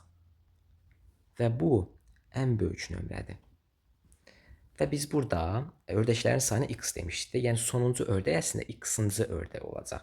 Burada n bərabərdir x olacaq. Yəni 79 üstə gəl 2n 79 üstə gəl 2x-dir. Bu da ən böyük nömrə olduğuna görə verilib 383-dür. 2x bərabərdir 304 olmalıdır. X da bərabərdir 152-yə. Bizdən qazlara verilən ən böyük nömrəni soruşur. X 152 olanda, x üstə gəl y 204 deyildi. X bərabər 152, onda y bərabər 48 üstə gəl 4. Y də bərabər 52-yə. Qazlarda vəziyyət necə idi? 112-dən başlayırdı qazlarda və cüt ədədlər idi. Yəni 112 üstə gəl 2 vur 0 birinci. İkinci olur 112 üstə gəl 2 vur 1 və nəhayət y-inci olur 112 üstə gəl 2 vurulsun n deməyə y deyək. 2 vurulsun y çıx 1 analoji olaraq. Bu da nəyə bərabərdir? 110 üstə gəl 2y. Y-in qiyməti nə idi? 52 idi. 110 üstə gəl 104. Yəni 214. Cavabımız A variantıdır. 56-cı suala baxaq. Mərkəz nöqtəsi ətrafında fırlanan çarx hər hansı bir istiqamətdə döndərildikdə ox işarəsi müəyyən müddətdən sonra hər hansı bir ədədin üzərində dayanır. Bu çarxı 3 dəfə fırladan əli 3 müxtəlif ədəd əldə edir. Bu 3 ədədin əkobu ən çox neçə ola bilər? Heç burada bax, çarxı unudaq. Çarxı unutmaq üçün, yəni çarx bizdə burada əlavə məlumat olur da.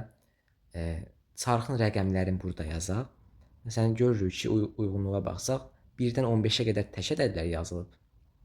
1, 3, 5, 7, 9, 11, 13, 15, 1-dən 15-ə qədər və 2-dən 16-ya qədər cüt ədədlər yazılıb.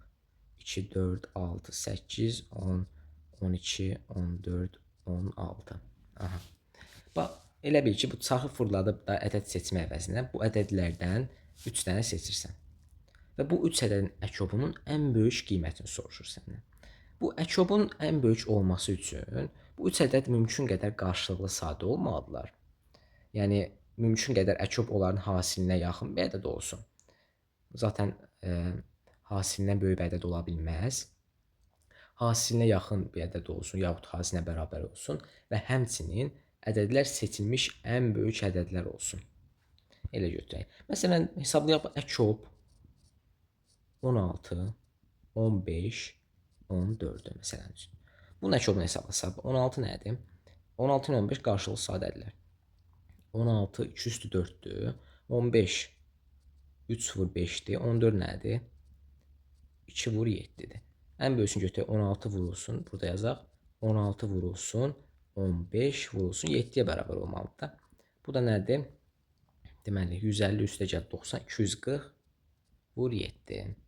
Yəni 168 yanında 0. Aha, belə oldu. 16 ilə 15 qarşılıqlı sadədir. Hasillərinə bərabər olar ki, amma 14 16 ilə qarşılıqlı sadə deyil. Ona görə 14-ün əvəzinə 13 götürək. Əkob 16, 15, 13 götürək. Onda bunların üçü də bir-biri ilə qarşılıqlı sadə olur və əkob bunların hasilinə bərabər olur. Yəni 240 vurulsun 13. Bu da 10 vurulsun 240 üstəgəl 72-dir. 312 yanında 0. İndi biz nə dedik? Ədədlər böyük olmalıdır və qarşılıqlı sadə olmalıdır. Görürük ki, bu üçü qarşılıqlı sadədir və ən böyük ədədlərdən seçilə bilər. Onda digər hallarda əkob bu ədəddən kiçik olmalıdır. Yəni ən böyük qiymət 3120-dir. Cavabımız B variantıdır. 57-ci suala baxaq. Nahid 20-ci əsrdə elə tarixdə dünyaya gəlib ki, bu ilin rəqəmlərinin hasili 9-a bərabərdir. Aşağıdakılardan hansı yanlışdır? 57-ci sual. Bax, 20-ci əsr böyük bir məlumatdır. Niyə? Çünki 20-ci əsr hansısa bir ili, bir ki, 20-ci əsr nədir? 4 rəqəmli bir ədəddir. 4 rəqəmli. 4 rəqəmlidir. 20-ci əsr hansıdır? 1900-cü illər. Yəni 1900 ilə 2000-ci il arasında olan perioddur. Yəni ilk rəqəmləri 1 və 9 olur. Burada AB deyək. Rəqəmlərin hasili 9-a bərabərdir. Yəni 1 vur 9 vur A vur B 9-dur. Yəni A vur B hasili əslində 1 imiş. Onda A da 1 olur, B də 1-ə bərabər olur. Yəni ilimiz 1911 olur. Bunu vurullara ayıraq. 3 vurulsun 6 3 7 637 637-ni vurullara ayırsaq 7-yə tam bölünür. 3 vurulsun 7 vurulsun 91. 91 özü də vurullara ayrılır. 3 vur 7 vur 7 vur 13. Yəni 3 vur 7-nin kvadratı vur 13. İlin rəqəmlərinin cəmi 12-yə bərabərdir. Bəli, bax 9 üstəgəl 3 12-yə bərabərdir. A variantı düzdür. B variantı ili göstərən ədəd tək ədəddir. Bəli, 1911 təkdir. İli göstərən ədəd sadə ədəddir. Xeyr, sadə deyil. Vuruqlara ayırmışıq burada, sadə vuruqları. C variantı səhvdir. İli göstərən ədəd 7-yə bölünür. Bəli, içində 7 vuruğu var. Yəni cavabımız C variantı olur. 58-ci suala baxaq. ABC 3 rəqəmli natural ədədi üçün f ABC, ABC üstəgəl AB üstəgəl A-dır. Bax, f ABC-ni belə verib bizə. Biz bunu sadələşdirək. ABC üstəgəl AB üstəgəl A-dır. Bərabər ABC-ni yazaq 100A üstəgəl 10B üstəgəl C. AB-ni yazaq 10A üstəgəl B. A-nı yazaq olduğu kimi 100A 10A A. Bu 111A'dır. 10B ilə B-ni toplayanda olur 11B. C-də olduğu kimi qalır. Deyir bizə FABC 500-dür. Nümunə də verib oradan. FABC 500-dürsə, FABC nədir? Bizim yazdığımızdan 111A üstəgəl 11B üstəgəl C bərabər 500-dür. Burada A-nın yerinə 3 və 3-dən kiçik qiymətlər qoymaq olmaz. A bərabər 3 olanda nə olur? 11B üstəgəl C nə olur? Deməli 333-ün üstünə isə gələndə 167. Buradan aşkardır ki, B və C rəqəmlər olmur da. Yəni B ədədimiz maksimum 9 olsa, C-miz artıq nə olur? 167 çıxı 99 və 2 rəqəmli bir ədəd olur. Yəni A 3 və 3-dən kiçik qiymətlər ala bilməz. A bərabər 4 halı mümkündür. Sadəcə A bərabər 4 olanda 11B üstəgəl C bərabər olur 56-ya. 500-dən 444 çıxanda. Və buradan da tapılar ki, B bərabər 5, C bərabər 1. B 4 olanda artıq C ondan böyük olur. Deməli, C rəqəmimiz 1-ə bərabər imiş. Cavabımız B variantı. 59-cu suala baxaq. Hər biri ata, ana və bir uşaqdan ibarət olan 7 fərqli ailənin olduğu bir qrupdan ən az neçə nəfər seçilməlidir ki, seçilən şəxslər arasında ən az bir ailənin bütün üzvləri mütləq olmuş olsun. Bu sualı həll eləmək üçün Dirichlet prinsipindən istifadə edəcəyik. Bizə 7 fərqli ailə verib, hər birində ata, ana və bir uşaq var. Bu 7 ailəni bu şəkildə təsvir eləyək. 7 dənə ailədir və hər birində nə var? 3 dənə element kimi fikirləşə bilər. 3 element. Bu şəkildə yazaq. Deyir ki, ən az, yəni garanti olaraq neçə nəfər seçilsin ki, seçilən şəxslər arasında ən az elə bir ailə olsun ki, bütün üzvləri mütləq həmin o seçilən şəxslər arasında olsun. Dirichlet prinsipi nə deyir? Dirichlet prinsipində biz ən pis ehtimalla fikirləşirik. Çünki bizdən qaranti istəyir. Bizdən yəni tam düzgünlük istəyir. Ən azdır yəni neçə nəfər seçərsən ki, həmin şəxslər arasında mütləq bir ailənin üzvləri, bütün üzvləri olmuş olsun. Biz ən pis ehtimal olaraq burada nə götürürük? Biz burada çalışırıq ki, elə seçirik ki, çalışırıq ki, seçilən şəxslər bir ailədən olmasınlar. Müxtəlif ailələrdən seçirik. Axırda həmişə yerdə elə bir nəfər seçilir ki, həmin nəfər hansısa ailədən birinə məxsus olur və üçü də eyni ailədən olur. Yəni nə demək istəyirəm?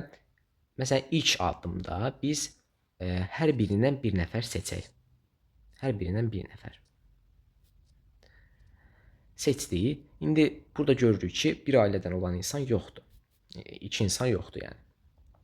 İndi ikinci addımda yenə hər birindən bir dənə seçsək, hər birindən bir nəfər seçirik.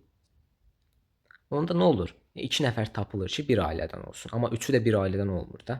Aha. İndi bu addımdan sonra sən hansı ailədən birini seçsən, şəxsi, onda həmin ailə bütövlüklə seçilmiş olur. Məsələn, bu ailədə bunu seçsən, artıq bunlar seçildiyinə görə üçü də seçilmiş insanlar arasında olur. Həmçinin digərlərində də bunu seçsən, üçü də seçilmişlər arasında olur. Yəni mən bu addımda məsələn bunu seçirəm, onda elə bir ailə tapılır ki, seçilmişlər arasında olsun. Yəni ən az 2 2 2 2 2 2. Burada 6 dənə 2 var. 2 vur 6 dənə seçim var. Üstə gəl 3. Yəni 20 20 yox. 12 üstə gəl 3. Bu da 15-ə bərabərdir. Cavabımız C variantıdır. 60-cı suala baxaq. Cavid və Orxan hədəf lövhəsinə ox ataraq öz aralarında oyun oynayırlar. Onlar mavi hissəyə vura bilsələr 10 xal, qırmızı hissədə 8 xal, sarı hissədə 6 xal qazanırlar. Hədəf lövhəsinə vura bilməsələr 0 xal qazanmış olacaqlar. Oyunun sonunda Cavid 12, Orxan 10 oxu hədəf lövhəsinə vurmuş və Orxan daha çox xal qazanmışdır. Buna görə Cavid mavi hissəyə ən çox neçə ox vura bilib? Bu sualda tutaq ki, Cavidə baxaq. Cavid 6 hissəsinə tutaq ki, x dənə vurub, 8 hissəsinə y, x1 deyək, x1, y1, 10 hissəsinə z1 ədədi vurub, heç birinə k1 qədər vurub.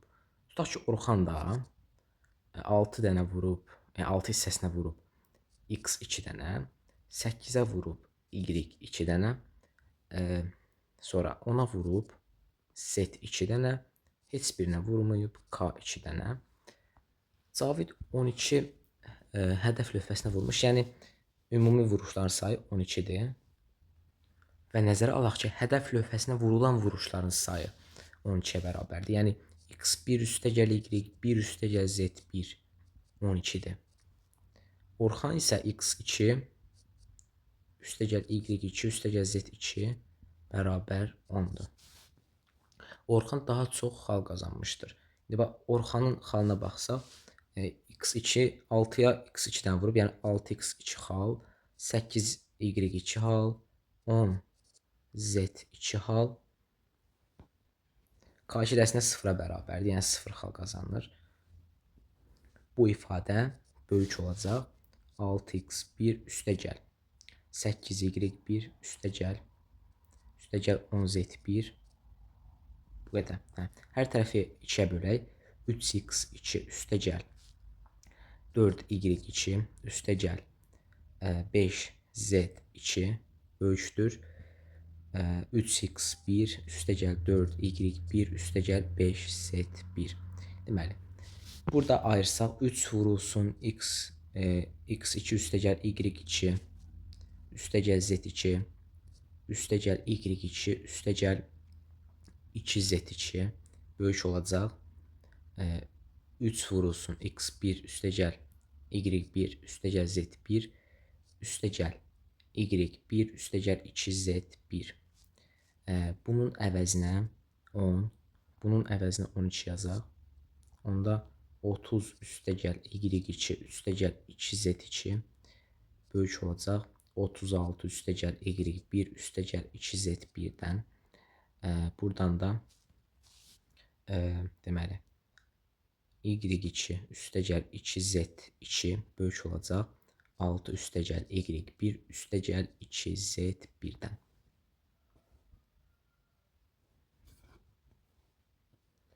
Burada bizdən Z1-in, yəni Cavidin mavi hissəyə vurduğu Z1-də Z1-in bizdən maksimum qiyməti tələb olunur.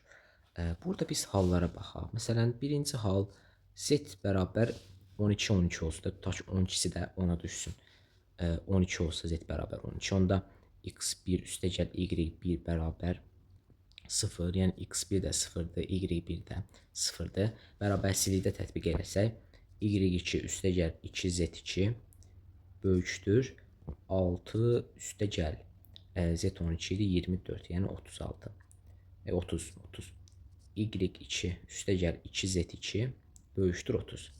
Bu da mümkün deyil. Çünki z2 maksimum 10 olur. İndi bizdə z2-nin vuruğu var deyə, 2 vuruğu var qarşısında. z2-nin ən böyük götürürük ki, ifadəmiz ən böyük olsun. z2 maksimum 10 ola bilir. Onu 2-yə vuranda 20 edir. İfadəmiz yəni heç vaxt 30-dan böyük olmur. Birinci hal mümkün deyildir. İkinci hala baxaq. İkinci halda z bərabər 11 halı olsun. Z bərabər 11. Z bərabər 11 olanda x1 üstəgəl y1 1-ə bərabər olur və bərabərlikdə, bərabərsizliklə tətbiq eləyək. y2 üstəgəl 2z2 z1 11 olanda 2z1 22 olur. Üstəgəl 6 28. 28 üstəgəl y1. Yəni z bunun maksimum qiyməti 20-dir. Çünki z2-yə maksimum qiymət veririk. Bu isə 28-dən böyükdür, yəni 20-dən də böyükdür. Onda bu bərabərsizlik mümkün olmur. Yəni, ikinci halda qeyri-mümkündür. Davam edək. Hardan davam edək? Buradan davam edək. Üçüncü hal. Üçüncü hal nədir? Z1-in 10 olduğu haldır. Z1 10 olanda x1 üstəgəl y1 bərabər olur. Deməli, 2-yə. Bərabərsizlikdə də Z1-in yerinə 10 qoysaq, y2 üstəgəl 2z2 böyük olur. Z1 10 olanda 2z1 20, üstəgəl 6 26. Üstəgəl y1. Burada da yenə həmin kimi qeyri-mümkün. Bunun maksimum qiyməti 20-dir. Bu 26-dan böyükdür. Sonra növbəti hallar buraları silək. Onsuz da əldə eləmişik bərabərsizliyi. Aha. Deməli, Z bərabər hansına 11 halına, 10 halına baxdıq. Z1 bərabər 9 halına baxaq. Onda nə olur? y2 üstəgəl 2z2 böyükdür 18 36 24 üstəgəl y1. Bu da mümkün deyil. Z1 bərabər 8 halına baxsaq, y2 üstəgəl 2z2 böyükdür 16 üstəgəl 6, o da 22 üstəgəl y1-dir. Bu da mümkün deyildir. İndi z1 bərabər 7 halına baxsaq, y2 üstəgəl 2z2 böyükdür 7 2 14 16 20 20 üstəgəl y1. Necə yazaq bunu? y1. Aha. Bu hal mümkün ola bilərmi? Əslinə baxanda bu hal mümkün ola bilməz yenə də. Niyə? y1 mənfi deyildi, məlum məsələ. Onda bu ifadə nə deməkdir? 20-dən böyükdür deməkdir. Lakin 20-dən böyük ola bilməz dedik. 20-dən böyük deyil. Yerdə A variantı qalır, amma yenə də yoxlayaq. Silək buranı. Nə qalır? Z1 bərabər 6 halı qalır. Bu hala baxsaq, deməli bu üçüncü hal, bu dördüncü hal. Aha, halları qarışdırdıq. Nəysə. Z1 bərabər 6 halına baxsaq, y2 üstəgəl 2z2 böyükdür 12 16 18 üstəgəl y1. Aha. Nə dedik? Dedik bunun maksimum qiyməti 20 ola bilər. Yəni y1 0 və 1 qiymətlərini ala bilər. Bu ifadənin bundan böyük olması üçün. Onda Z1 bərabər 6. Birinci hal nədir? Y1 bərabər 0 olsa nə olar? Y2 üstəgəl 2z2 nə olacaq? Böyük olacaq 18-dən. Aha. bu halın mümkünlüyünü yoxlayaq. Məsələn, elə ədədlər olsun. Z2 bərabər 9 olsun, Y2 bərabər olsun 2-yə. 18-dən böyük olması üçün yox, Y bərabər olmalıdır. Y2 bərabər olmalıdır 1-ə. 1-ə də bərabər ola bilər. 2-yə bərabər ola bilməz, çünki cəmləri 10-dur. Onda Z2 9 olanda, baxın, Z2 9 olur. Y2 1 olur. Y2 daha doğrusu, Y2-nin Z2. Cəmləri nədir? 10-dur. Tutaq ki, X2-də 0 olsun da, yəni bu da mümkün ola bilər də. Onda nə olur? Bərabərsizlik ödənir. 19 18-dən böyük olur. Yəni bu halda ziddiyyət almırıq. Z1 bərabər 6 halı ödənir. Yəni cavabımız A variantıdır. 61-ci suala baxaq. 61-ci sualda aşağıda 1-dən 10-a qədər nömrələndirilmiş 10 kassa verilibdir. Hər pul kassasının içində kassa nömrəsinin 2 misli qədər pul var. Məsələn, 1 nömrəli kassada 2 manat, 2 nömrəli kassada 4 manat və s. 5 nəfər öz aralarında bu kassaları hər birinə 2 kassa düşəcək şəkildə bölüşdürürlər. Nəticədə 5 nəfərin hər biri eyni miqdarda pul əldə etdiyinə görə 4 nömrəli qabı götürən adamın aldığı ikinci kassanın nömrəsi neçə olacaq? Maraqlı sualdır. Bu 1 nömrəli kassa, məsələn, içində də 2 manat pul var. Məsələn, bura pul olsun, bura nömrə olsun.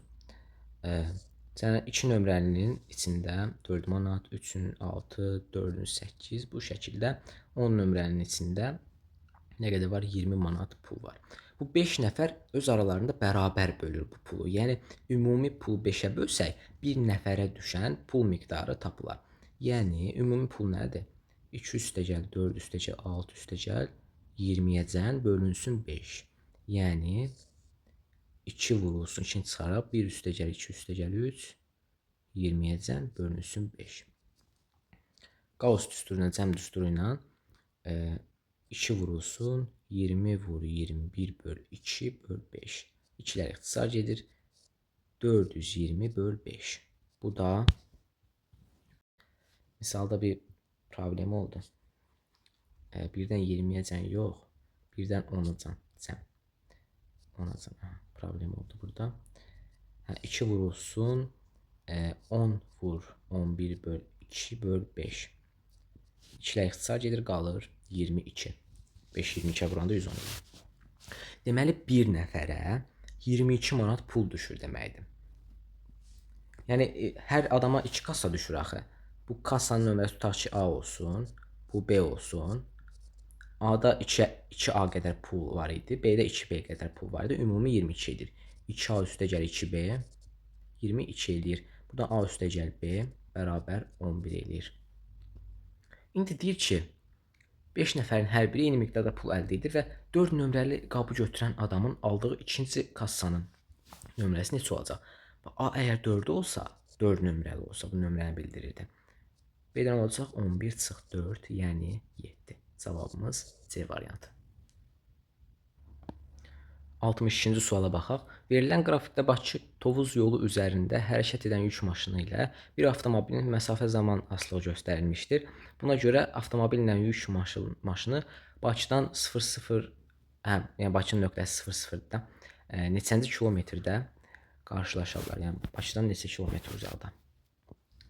Biz bu sualı həll etmək üçün düz xəttin tənliyin qurmaq üsulundan istifadə edəcəyik. Bu düz xəttlər bir nöqtədə kəsişir də bizə həmin kəsişmə nöqtəsi ilə bağlı bir sual verir. Yəni bizə kəsişmə nöqtəsinin əslində ordinatını tələb eləyir. Deyir neçə kilometr, neçənci kilometrdə qarşılaşarlar. Kilometr Y oxudu gördüyümüz kimi. Qarşılaşdıqları nöqtədə kəsişmə nöqtəsidir. İndi bax 62-ci sual. Yük maşını belə işarə eləyək, şəkildə də elə işarə olunub. Yük maşınının düz xəttinə baxaq. Bax, düz xəttin tənliyi bilirik ki, Y bərabər KX plus B şəklindədir. Bunun nöqtələrinə baxsaq, 0-20 nöqtəsidir. Hətta bu qrafikdə təsvir eləyək bəlkə. Eləyək. Qrafikdə təsvir eləyək.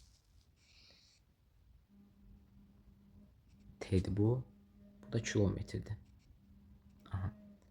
10, 20, 30, 40, 50, 1, 2, 3, 4, 5. Bu 20-dən başlayır, harda bitir? 5, 50, yəni bu nöqtədə. Buradan başlayır, burada bitir. Digəri necədir? 2 10-dan 5 30-a qədər, yəni demək olar. Bir dəqiqə. Bir problem oldu burada. 20 burada yox, burada olmalıydı. Hə. 20 ilə buranı birləşdirək. Hə. 2 bu nöqtədən 5 30-a qədər. Yəni bu nöqtəyə qədər belə birləşdirək bu şəkildə.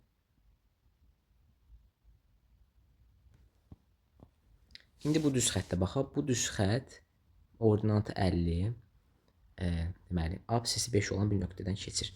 Yəni 5 50 nöqtəsi. Bu birinci nöqtəmiz və görürük ki, burada absis 0-dır bu nöqtədə. Ordinat 20-dir. Yəni 0 20 nöqtəsinə yerinə qoyaq, y və x-in yerinə qoyaq.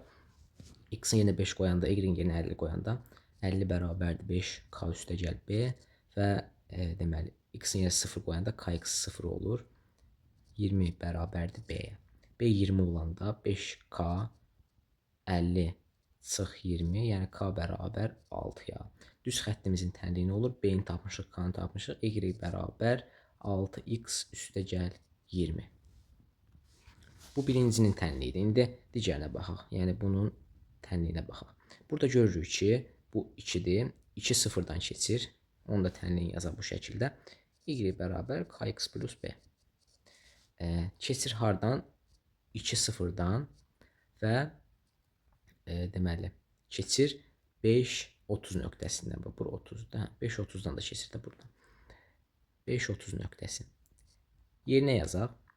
2 0-dan keçəndə y 0 olur. Yəni 2k, yox 2x. Bir dəqiqə. Hə, 2k. 2k üstəgəl b bərabər 0 və k-nın x-in yerinə 5 qoyanda 5k üstəgəl 30 bərabər 5k üstəgəl b. Belə səhv edirəm.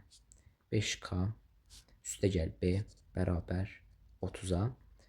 Deməli, buradan b-nin əvəzinə mənfi 2k yazmaq olar. B bərabər mənfi 2k.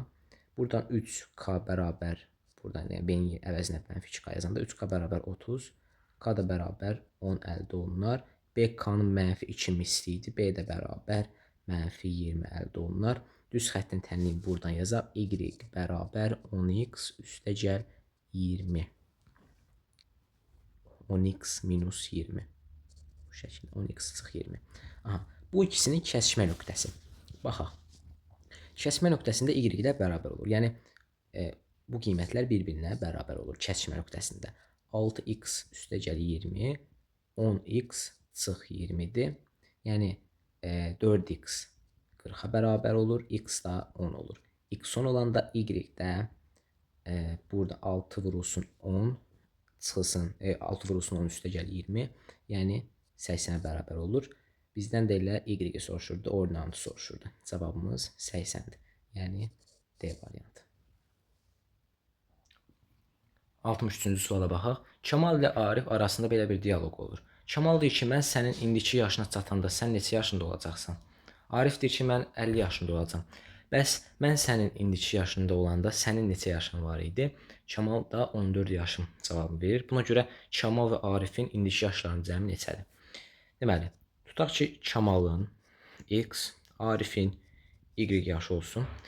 Kamal nə deyir? Mən sənin indiki yaşına çatanda neçə yaşında olacaqsan? Yəni, Kamalın Arifin yaşına çatması üçün biraz müddət lazımdır. Buradan da çıxır y x-dan böyükdür.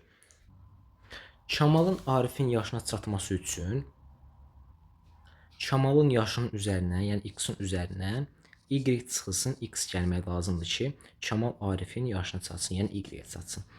Kamal y-yə çatanda, Kamalın üzərinə y çıx x gəlirsə, Arifin də yaşının üzərinə, y-in yəni üzərinə y çıx x gəlməliyik. Arif də deyir ki, həmin vaxt mən 50 yaşında olacam. Bu da 50-yə bərabərdir. Yəni 2y bərabərdir x üstəgəl 50-yə. Bu bizim birinci tənliyimizdir. İndi deyir ki, bəs mən sənin indiki yaşında olanda sənin neçə yaşın var idi? Yəni Arif x yaşında olanda y-dən çıxırıq, y çıxılsın x-a. Onda bu x-a bərabər olur, düzdür? Yəni y-dən çıxırıqsa x-dan da çıxmalıyıq həmin dövrə getmək üçün. X çıxılsın y çıx x bərabərdir 14-ə. Yəni 2x çıxılsın y bərabərdir 14. Bu iki bərabərlikdən sistem tənliyi yaratsaq, 2x çıxılsın y bərabər 14. Yəni belə yazmayaq. 2x çıx y 14-dür. 2y çıx x da 50-dir. Neyiniyək? Bunları yaşların cəmi soruşur. Bunları tərəf-tərəfə toplasaq nə olar? X üstəgəl y olar bu tərəf. Bu da yaşların cəminə bərabərdir. Yəni 64. Cavabımız B variantı.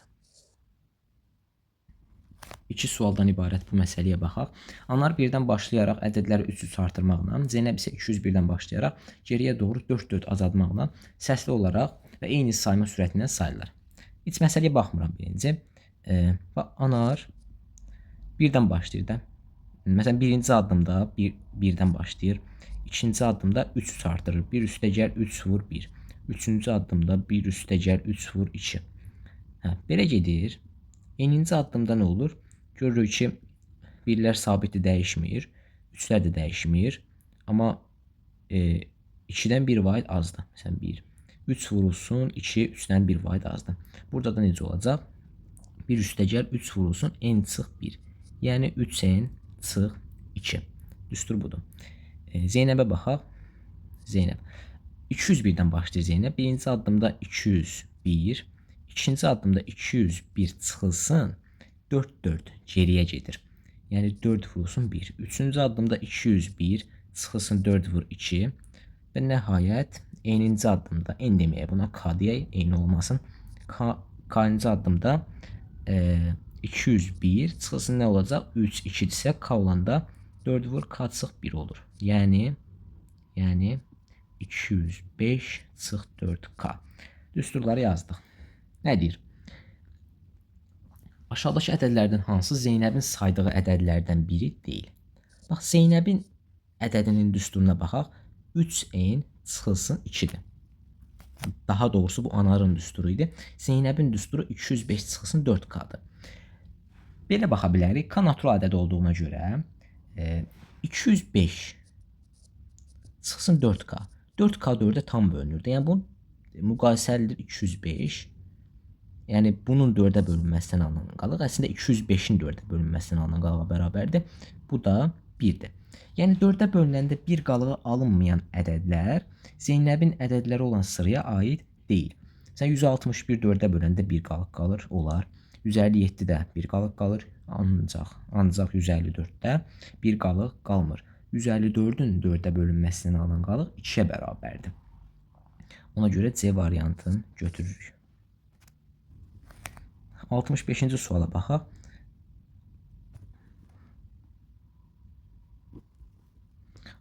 Sualda deyir ki, Anar və Zeynəbin ortaq saydığı neçə ədəd olacaq? 65. Aha. Bax, Anarın düsturu 3n-2-dir. Zeynəbin düsturu 205 çıx 4k-dır. Yəni Anarın n-ci ədədi ilə Zeynəbin Anarın n-ci ədədi ilə Zeynəbin k-cı ədədi bir-birinə bərabər olmalıdır da. Yəni neçə belə bərabərlik mövcuddur deyir. 3n çıxılsın 2 bərabər olmalıdır 205 çıxılsın 4k-ya. Dəyişənləri bir yerdə yazaq. 3n üstəgəl 4k bərabərdir 207. N-lə k da daxildir n-ə. Yəni natural ədədlər. Aha. İndi biz burada diafant tənliklərdən istifadə edəcəyik. Səhv eləməmsə, əvvəlki videolarımda diafant tənlik tipli suallar izah eləmişdim. Bunu necə eləyək? Bu sualı həll etmək üçün 3n görürük ki, 3-ə tam bölünür. Yəni bu tənliyi həll eləyək də. 3n 3-ə tam bölünür. 207 də 3-ə tam bölünür. Deməli 4k da 3-ə tam bölünməlidir. Yəni k da 3-ə tam bölünməlidir. K bərabər 3a deyə bilərik. 3n üstəgəl 12a bərabər 207-yə. Hər tərəfi 3-ə bölsək, n üstəgəl 4a bərabərdir 69. Burada a 1 olanda n nə olur? 65 olur. Yəni a-nın natural qiyməti nə olur? K da natural qiymət alır. Ona görə k-ya baxmıram. A-ya natural qiymətlər verirəm. a 1 olanda n 65 olur. a 2 olanda n olur 61. Bu şəkildə gedir. Sonda a bərabər 17 olanda n bərabər nə olur? 1 olur. 60, deməli 68 üstəgəl 1 69 edir. Yəni A 17 dənə qiymət alır. Bu o deməkdir ki, K da 17 dənə qiymət alacaq. Və bu da o deməkdir ki, N də 17 dənə qiymət alacaq. N və K 17 dənə cütlük yaradırlar bir-biri ilə. Onda ortaq ədədlərin sayı da 17-yə bərabər olacaq. Yəni cavabımız A variantıdır. 66-cı suala baxaq. 100 səhifəli bir kitabın vərəqlərindən ikisi qoparılıb, qalan səhifələrin səhifə nömrələrinin cəmi 4940-dır. Qeyd olunub ki, 1 və 2 nömrəli, 3 və 4 nömrəli bu şəkildə səhifələr eyni vərəqdə yer alır. Yəni birincisi tək olur, ikincisi cüt olur. Buna görə qoparılan iki vərəqdə aşağıda yazılı olan hansı iki səhifə nömrəsi ola bilməz. İndi bilirik ki, 100 səhifədir, nömrələrdə 1-dən 100-ə qədərdir. Buradan da çıxır ki, bütün nömrələrin cəmi nə olur? S bərabər 100 vur 101 böl 2 olur. Yəni bu da 5050-yə bərabərdir. Qaus düsturundan da 1 üstəgəl 2 üstəgəl 3 ta ki 100-ə qədər cəm 5050-yə bərabərdir. İndi 2 dənə vərəq qoparılıb. Bax, indi tutaq ki, birinci vərəqdəki nömrələr nədir? Biri təkdir, digəri cütdür, düzdür? Yəni biri olsun 2K üstəgəl 1 və 2K üstəgəl 2 olsun. İkinci də 2N üstəgəl 1 və 2N üstəgəl olsun 2. Deməli, ardıcıl olurlar da. Bu ikisi qoparılanda deyir 4940 qalır. Yəni bu ikisindəki nömrələrin cəmi ümumi səhifələrin sayından yerdə qalan səhifələrin sayının çıxarılmasıdır. Yəni 2K üstəgəl 1 üstəgəl 2K üstəgəl 2 üstəgəl 2N üstəgəl 1 üstəgəl 2N üstəgəl 2. Bu nədir? Ümumi səhifələrin sayı çıxılsın qalan səhifələrin sayı. Yəni 5050 çıxılsın 4940. Bu da nədir? 4K üstəgəl 3 üstəgəl 4N üstəgəl 3. Bu da 60 o da 110. 4 vurulsun N üstəgəl K bərabərdir 104. Yəni N üstəgəl K bərabərdir deməli 26-ya. İndi görək digər iki qoparılan vərəqlər var idi. Qoparılan vərəqlərdə verilən variantlardan hansı uyğun gələ bilməz? Məsələn, C-dən başlayaq. 3 və 51 verib. 3 verilməsi üçün tutaq ki, birinci 3 olsun, yəni birincinin içində olan 3 olsun, ikincinin içində olan 51 olsun. Birincinin içində olan 3-dürsə, 3 tək ədəddir, onda 2K plus 1-ə bərabər olmalıdır 3. 3 bərabərdir 2K üstəgəl 1. Buradan da K bərabər 1 əldə olunur. İndi K bərabər 1 olanda, buradakı bərabərliyə əsasən N bərabər 25 olur. N 25 olanda, bu 51 təkdir axı. İndi buradakı tək 3 buna aiddirsə, digər tək ədəd buna aid olmalıdır. Buna aid olmalıdır. Onda 2N üstəgəl 1 hesablanır, tək ədəd olduğuna görə bu da 51-dir. Yəni A variantı ola bilər, mümkündür. Bunu kənara qoyaq. B variantına baxaq. A variantı deyildi deyəsən, bu C variantı idi. C variantı mümkündür, ola bilər. B variantına baxsaq, 11-dən 44 verilib. 11 tək ədəddir. Tutaq ki, birinci səhifədə olsun 11. Onda nə olur? 2K üstəgəl 1 11 olur. Buradan K bərabər 5 əldə olunur. K 5 olanda N bərabər 21 olur. 44 cüt ədəddir. 2N üstəgəl 2-yə, yəni 42 üstəgəl 2-də 44-dür. Bu da cüt ədəddir. Yəni bu da mümkündür. Aha. B-yə baxaq.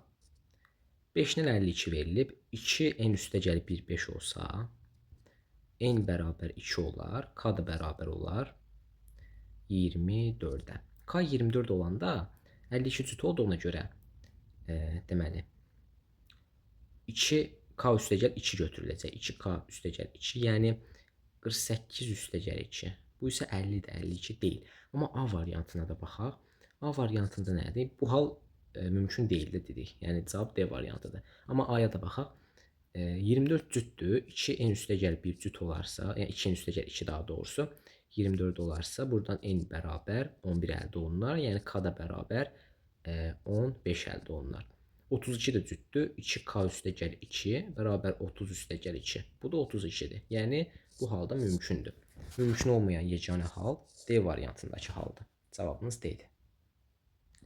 67-ci suala baxaq. Aynur ilə Tahir kağızlara ədədlər yazaraq oyun oynayırlar. Oyunun qaydaları aşağıdakı kimidir. Bir-birinə göstərmədən kağızlara bir rəqəmli, bir natural ədəd yazacaqlar. Eyni ədədi yazsalar oyun bərabərə qalır. Aha. Ən az biri sadə ədəd yazarsa böyük ədədi yazan qalib olur. Heç biri sadə ədəd yazmazsa kiçik ədədi yazan qalib olur.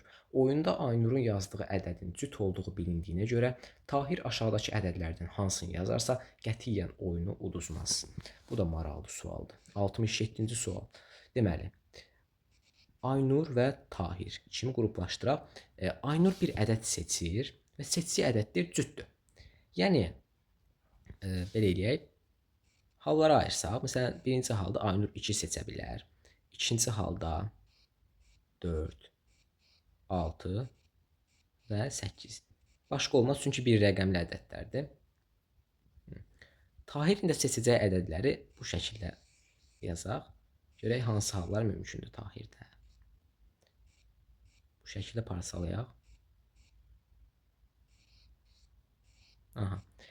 Deyir ki, bir rəqəm natural ədəd yazacaqlar, bu aydındır. Eyni ədədi yazsalar oyun bərabərə qalır.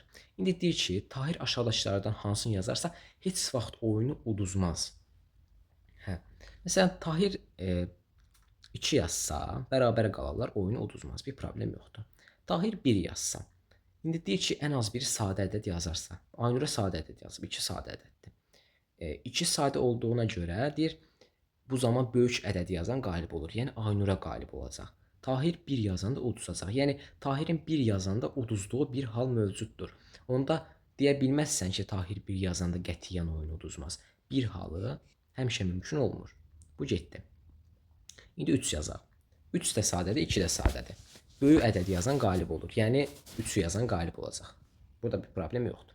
4 yazsa 2 sadədir, böyüyünü yazan qalib olur. Yəni digər hamısında da 2 sadə olduğuna görə böyüyünü yazan qalib olacaq. Digər hallarda qalib olur. Sadəcə bir halı aradan qaldırılır. İndi 4-ə baxaq. Aynura 4-ü seçsə nə baş verəcək? İndi bir halın da elədi deyə digər hallara baxaq. Məsələn, 2 halına baxaq. Aynura 4-ü seçib. 4 sadə ədəd deyil. Tahir 2-ni seçib. 2 sadə ədəddir. İkisindən biri sadə ədəd olanda böyük olanı götürüldü qalib.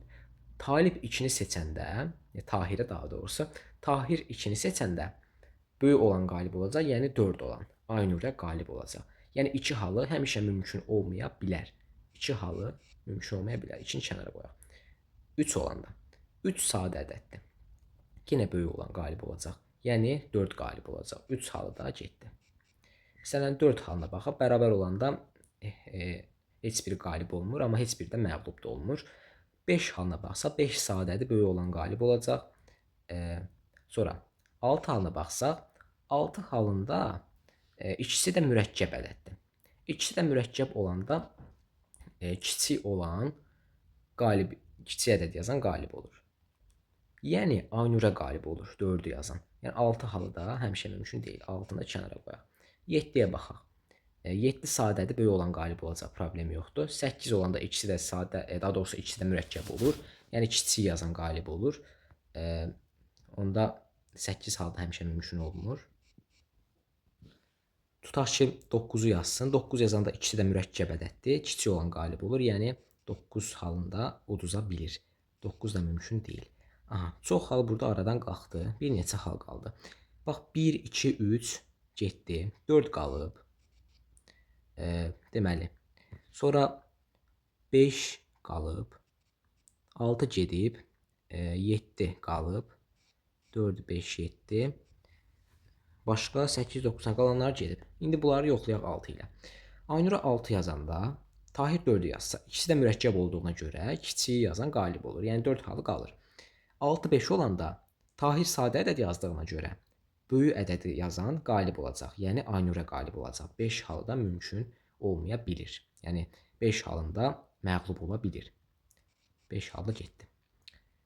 7 halı qaldı. 7 halında sadə ədəd yazır, böyük ədəd yazan qalib olur.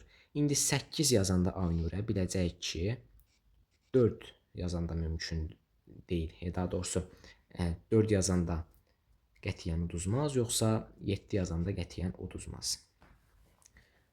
Məsələn, 4 yazsın Tahir. Tahir 4 yazanda 8 və 4 ikisi də mürəkkəb olduğuna görə kiçik ədəd yazan qalib olacaq. Yəni 4-ü yazan qalib olacaq.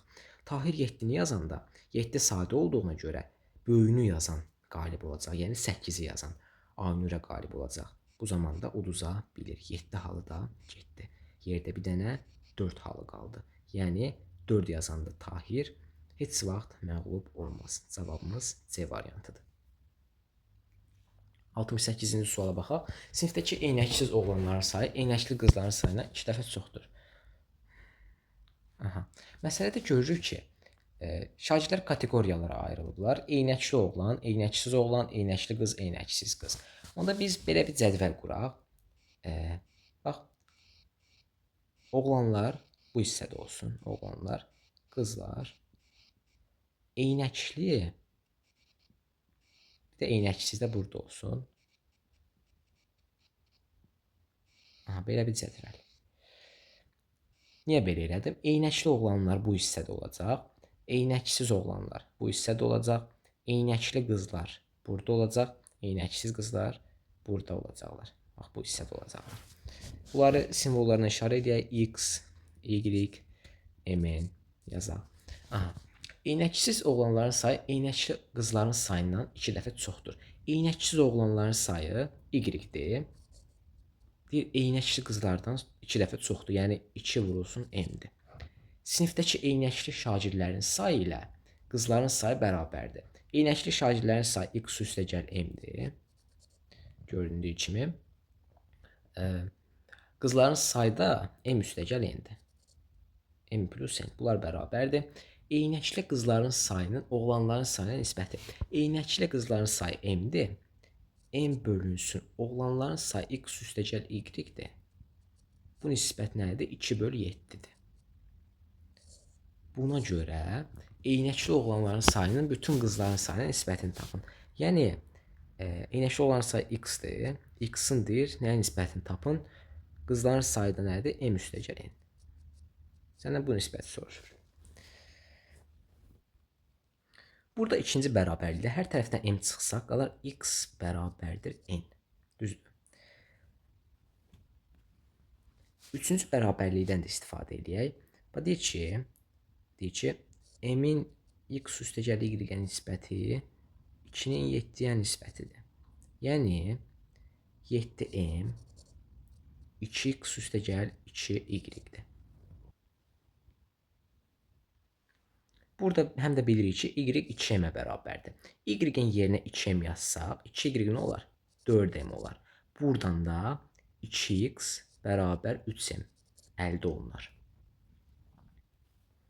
İndi buradan davam edək. Bax, X böl M plus N, düzdür. X-in yerinə N yaza bilərəm. N böl M plus N bərabərdir.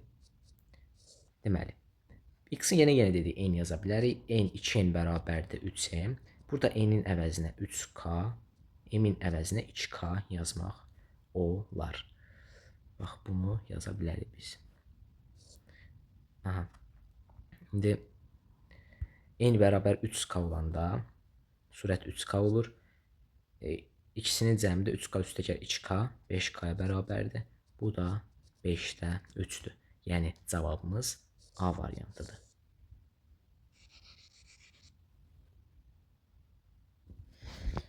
Altmış 9-cu suala baxaq. 30 saat müddətində yanıb qutaran qaz balonu dolu olduğu zaman çəkisi x kiloqram olur. Deməli, tutaq ki, qaz balonu boş olanda çəkisi nə olsun? Boş olanda M olsun çəkisi. Bir də dolu ikən içindəki deməli qazın çəkisi olsun N. Ümumi nə olmalıdır? X kiloqram olmalıdır. Boş olan bir də içindəki qazın çəkisi bir yerdə. M üstəgəlin bərabər X. Qaz balonu 6 saat yandıqdan sonra, bax, 30 saat müddətinə yanır. 30 saata eni bütöv yanır da. Yəni dolu içən o qaz olan hissəsi, içi tamam yanır 30 saat müddətinə. 6 saata nə qədər hissəsi yanar? Tənasüb quraq. 30x bərabər 6n. Hər tərəfi 6-ya böl. 5x bərabər n. Yəni x bərabər 0,2n. 0,2 hissəsi yanır 6 saata. Yəni qalar nə qədər? N çıx 0,2 n hissəsi qalar. Bir də boş olanda olan çəkisi var idi. Yəni m var idi. Bu da y olur. İkisi bir yerdə. Onda m çıx 0,8 n bərabər y olur. M üstəgəl n x idi. Nədir? Buna görə boş qaz balonunun çəkisi neçə kiloqramdır? Yəni m-i soruşur. M-i nə ilə? X və y ilə ifadə elədir. Necə eləyək bunu? Məsələn, bu şəkildə eləyək. Birincidə hər tərəfi 4-ə vuraq. 4m çıxılsın. Hər tərəfi 5-ə vuraq. 5-ə. 5-ə vurmaq daha əlverişlidir. 5-ə vursaq 5m çıxılsın 4n bərabər 5y. İkincidə hər tərəfi 4-ə vuraq. 4m deməli 4m üstəgəl 4n bərabər 4x. Burada birinci ifadədən ikincini çıxarsaq m bərabərdir 5y çıxılsın 4x. Yəni cavabımız C variantıdır.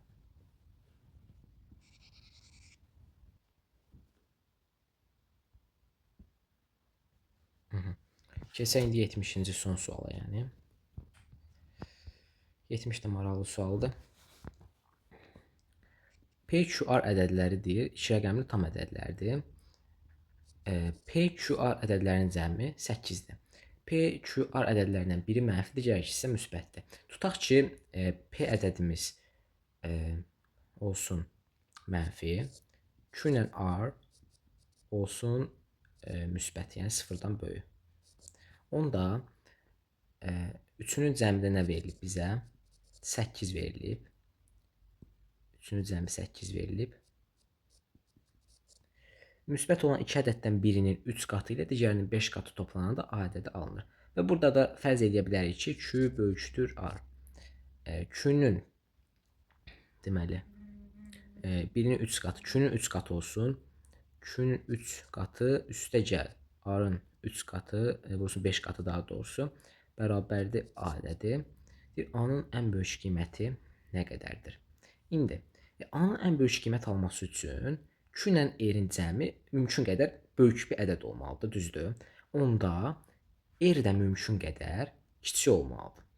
Daha doğrusu P mümkün qədər kiçik olmalıdır.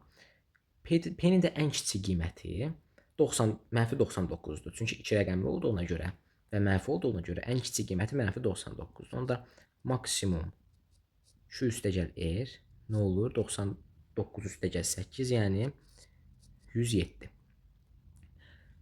Bununla fikirləşək. Q üstəgəl R 107 olsun. İndi görürəm ki, R-in 5 misli üstəgəl Q-nün 3 misli A-ya bərabərdir. R nə qədər böyük olarsa, A da daha çox böyük olacaq. Yəni, burada görürük ki, məsələn, Q 1 olanda 3Q 3-ə bərabər olur. R 1 olanda 5R 5-ə bərabər olur. Yəni, R-in hansısa bir qiymətində 5R, Q-nün həmin qiymətində 3Q-dən böyükdür. Ona görə mümkün qədər R-i böyük götürmək lazımdır. Ona görə də R-in ən böyük qiyməti olan 99 götürək.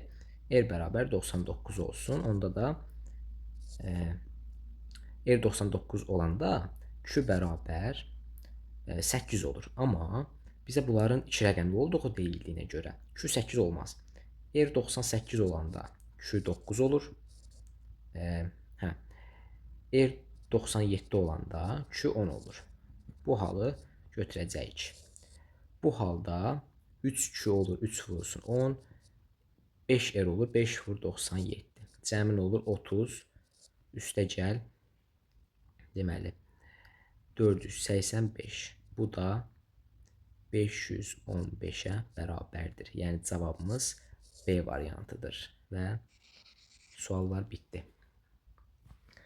Bu qədər. Əgər bu sualların izahı sizlər üçün faydalı oldusa, videonu bəyənməyi, kanala abunə olmağı, bildirimləri açmağı unutmayın. Kanala abunə olun ki, bu tip maraqlı, maarifləndirici videoların davamı gəlsin. Sağ olun, salamat qalın.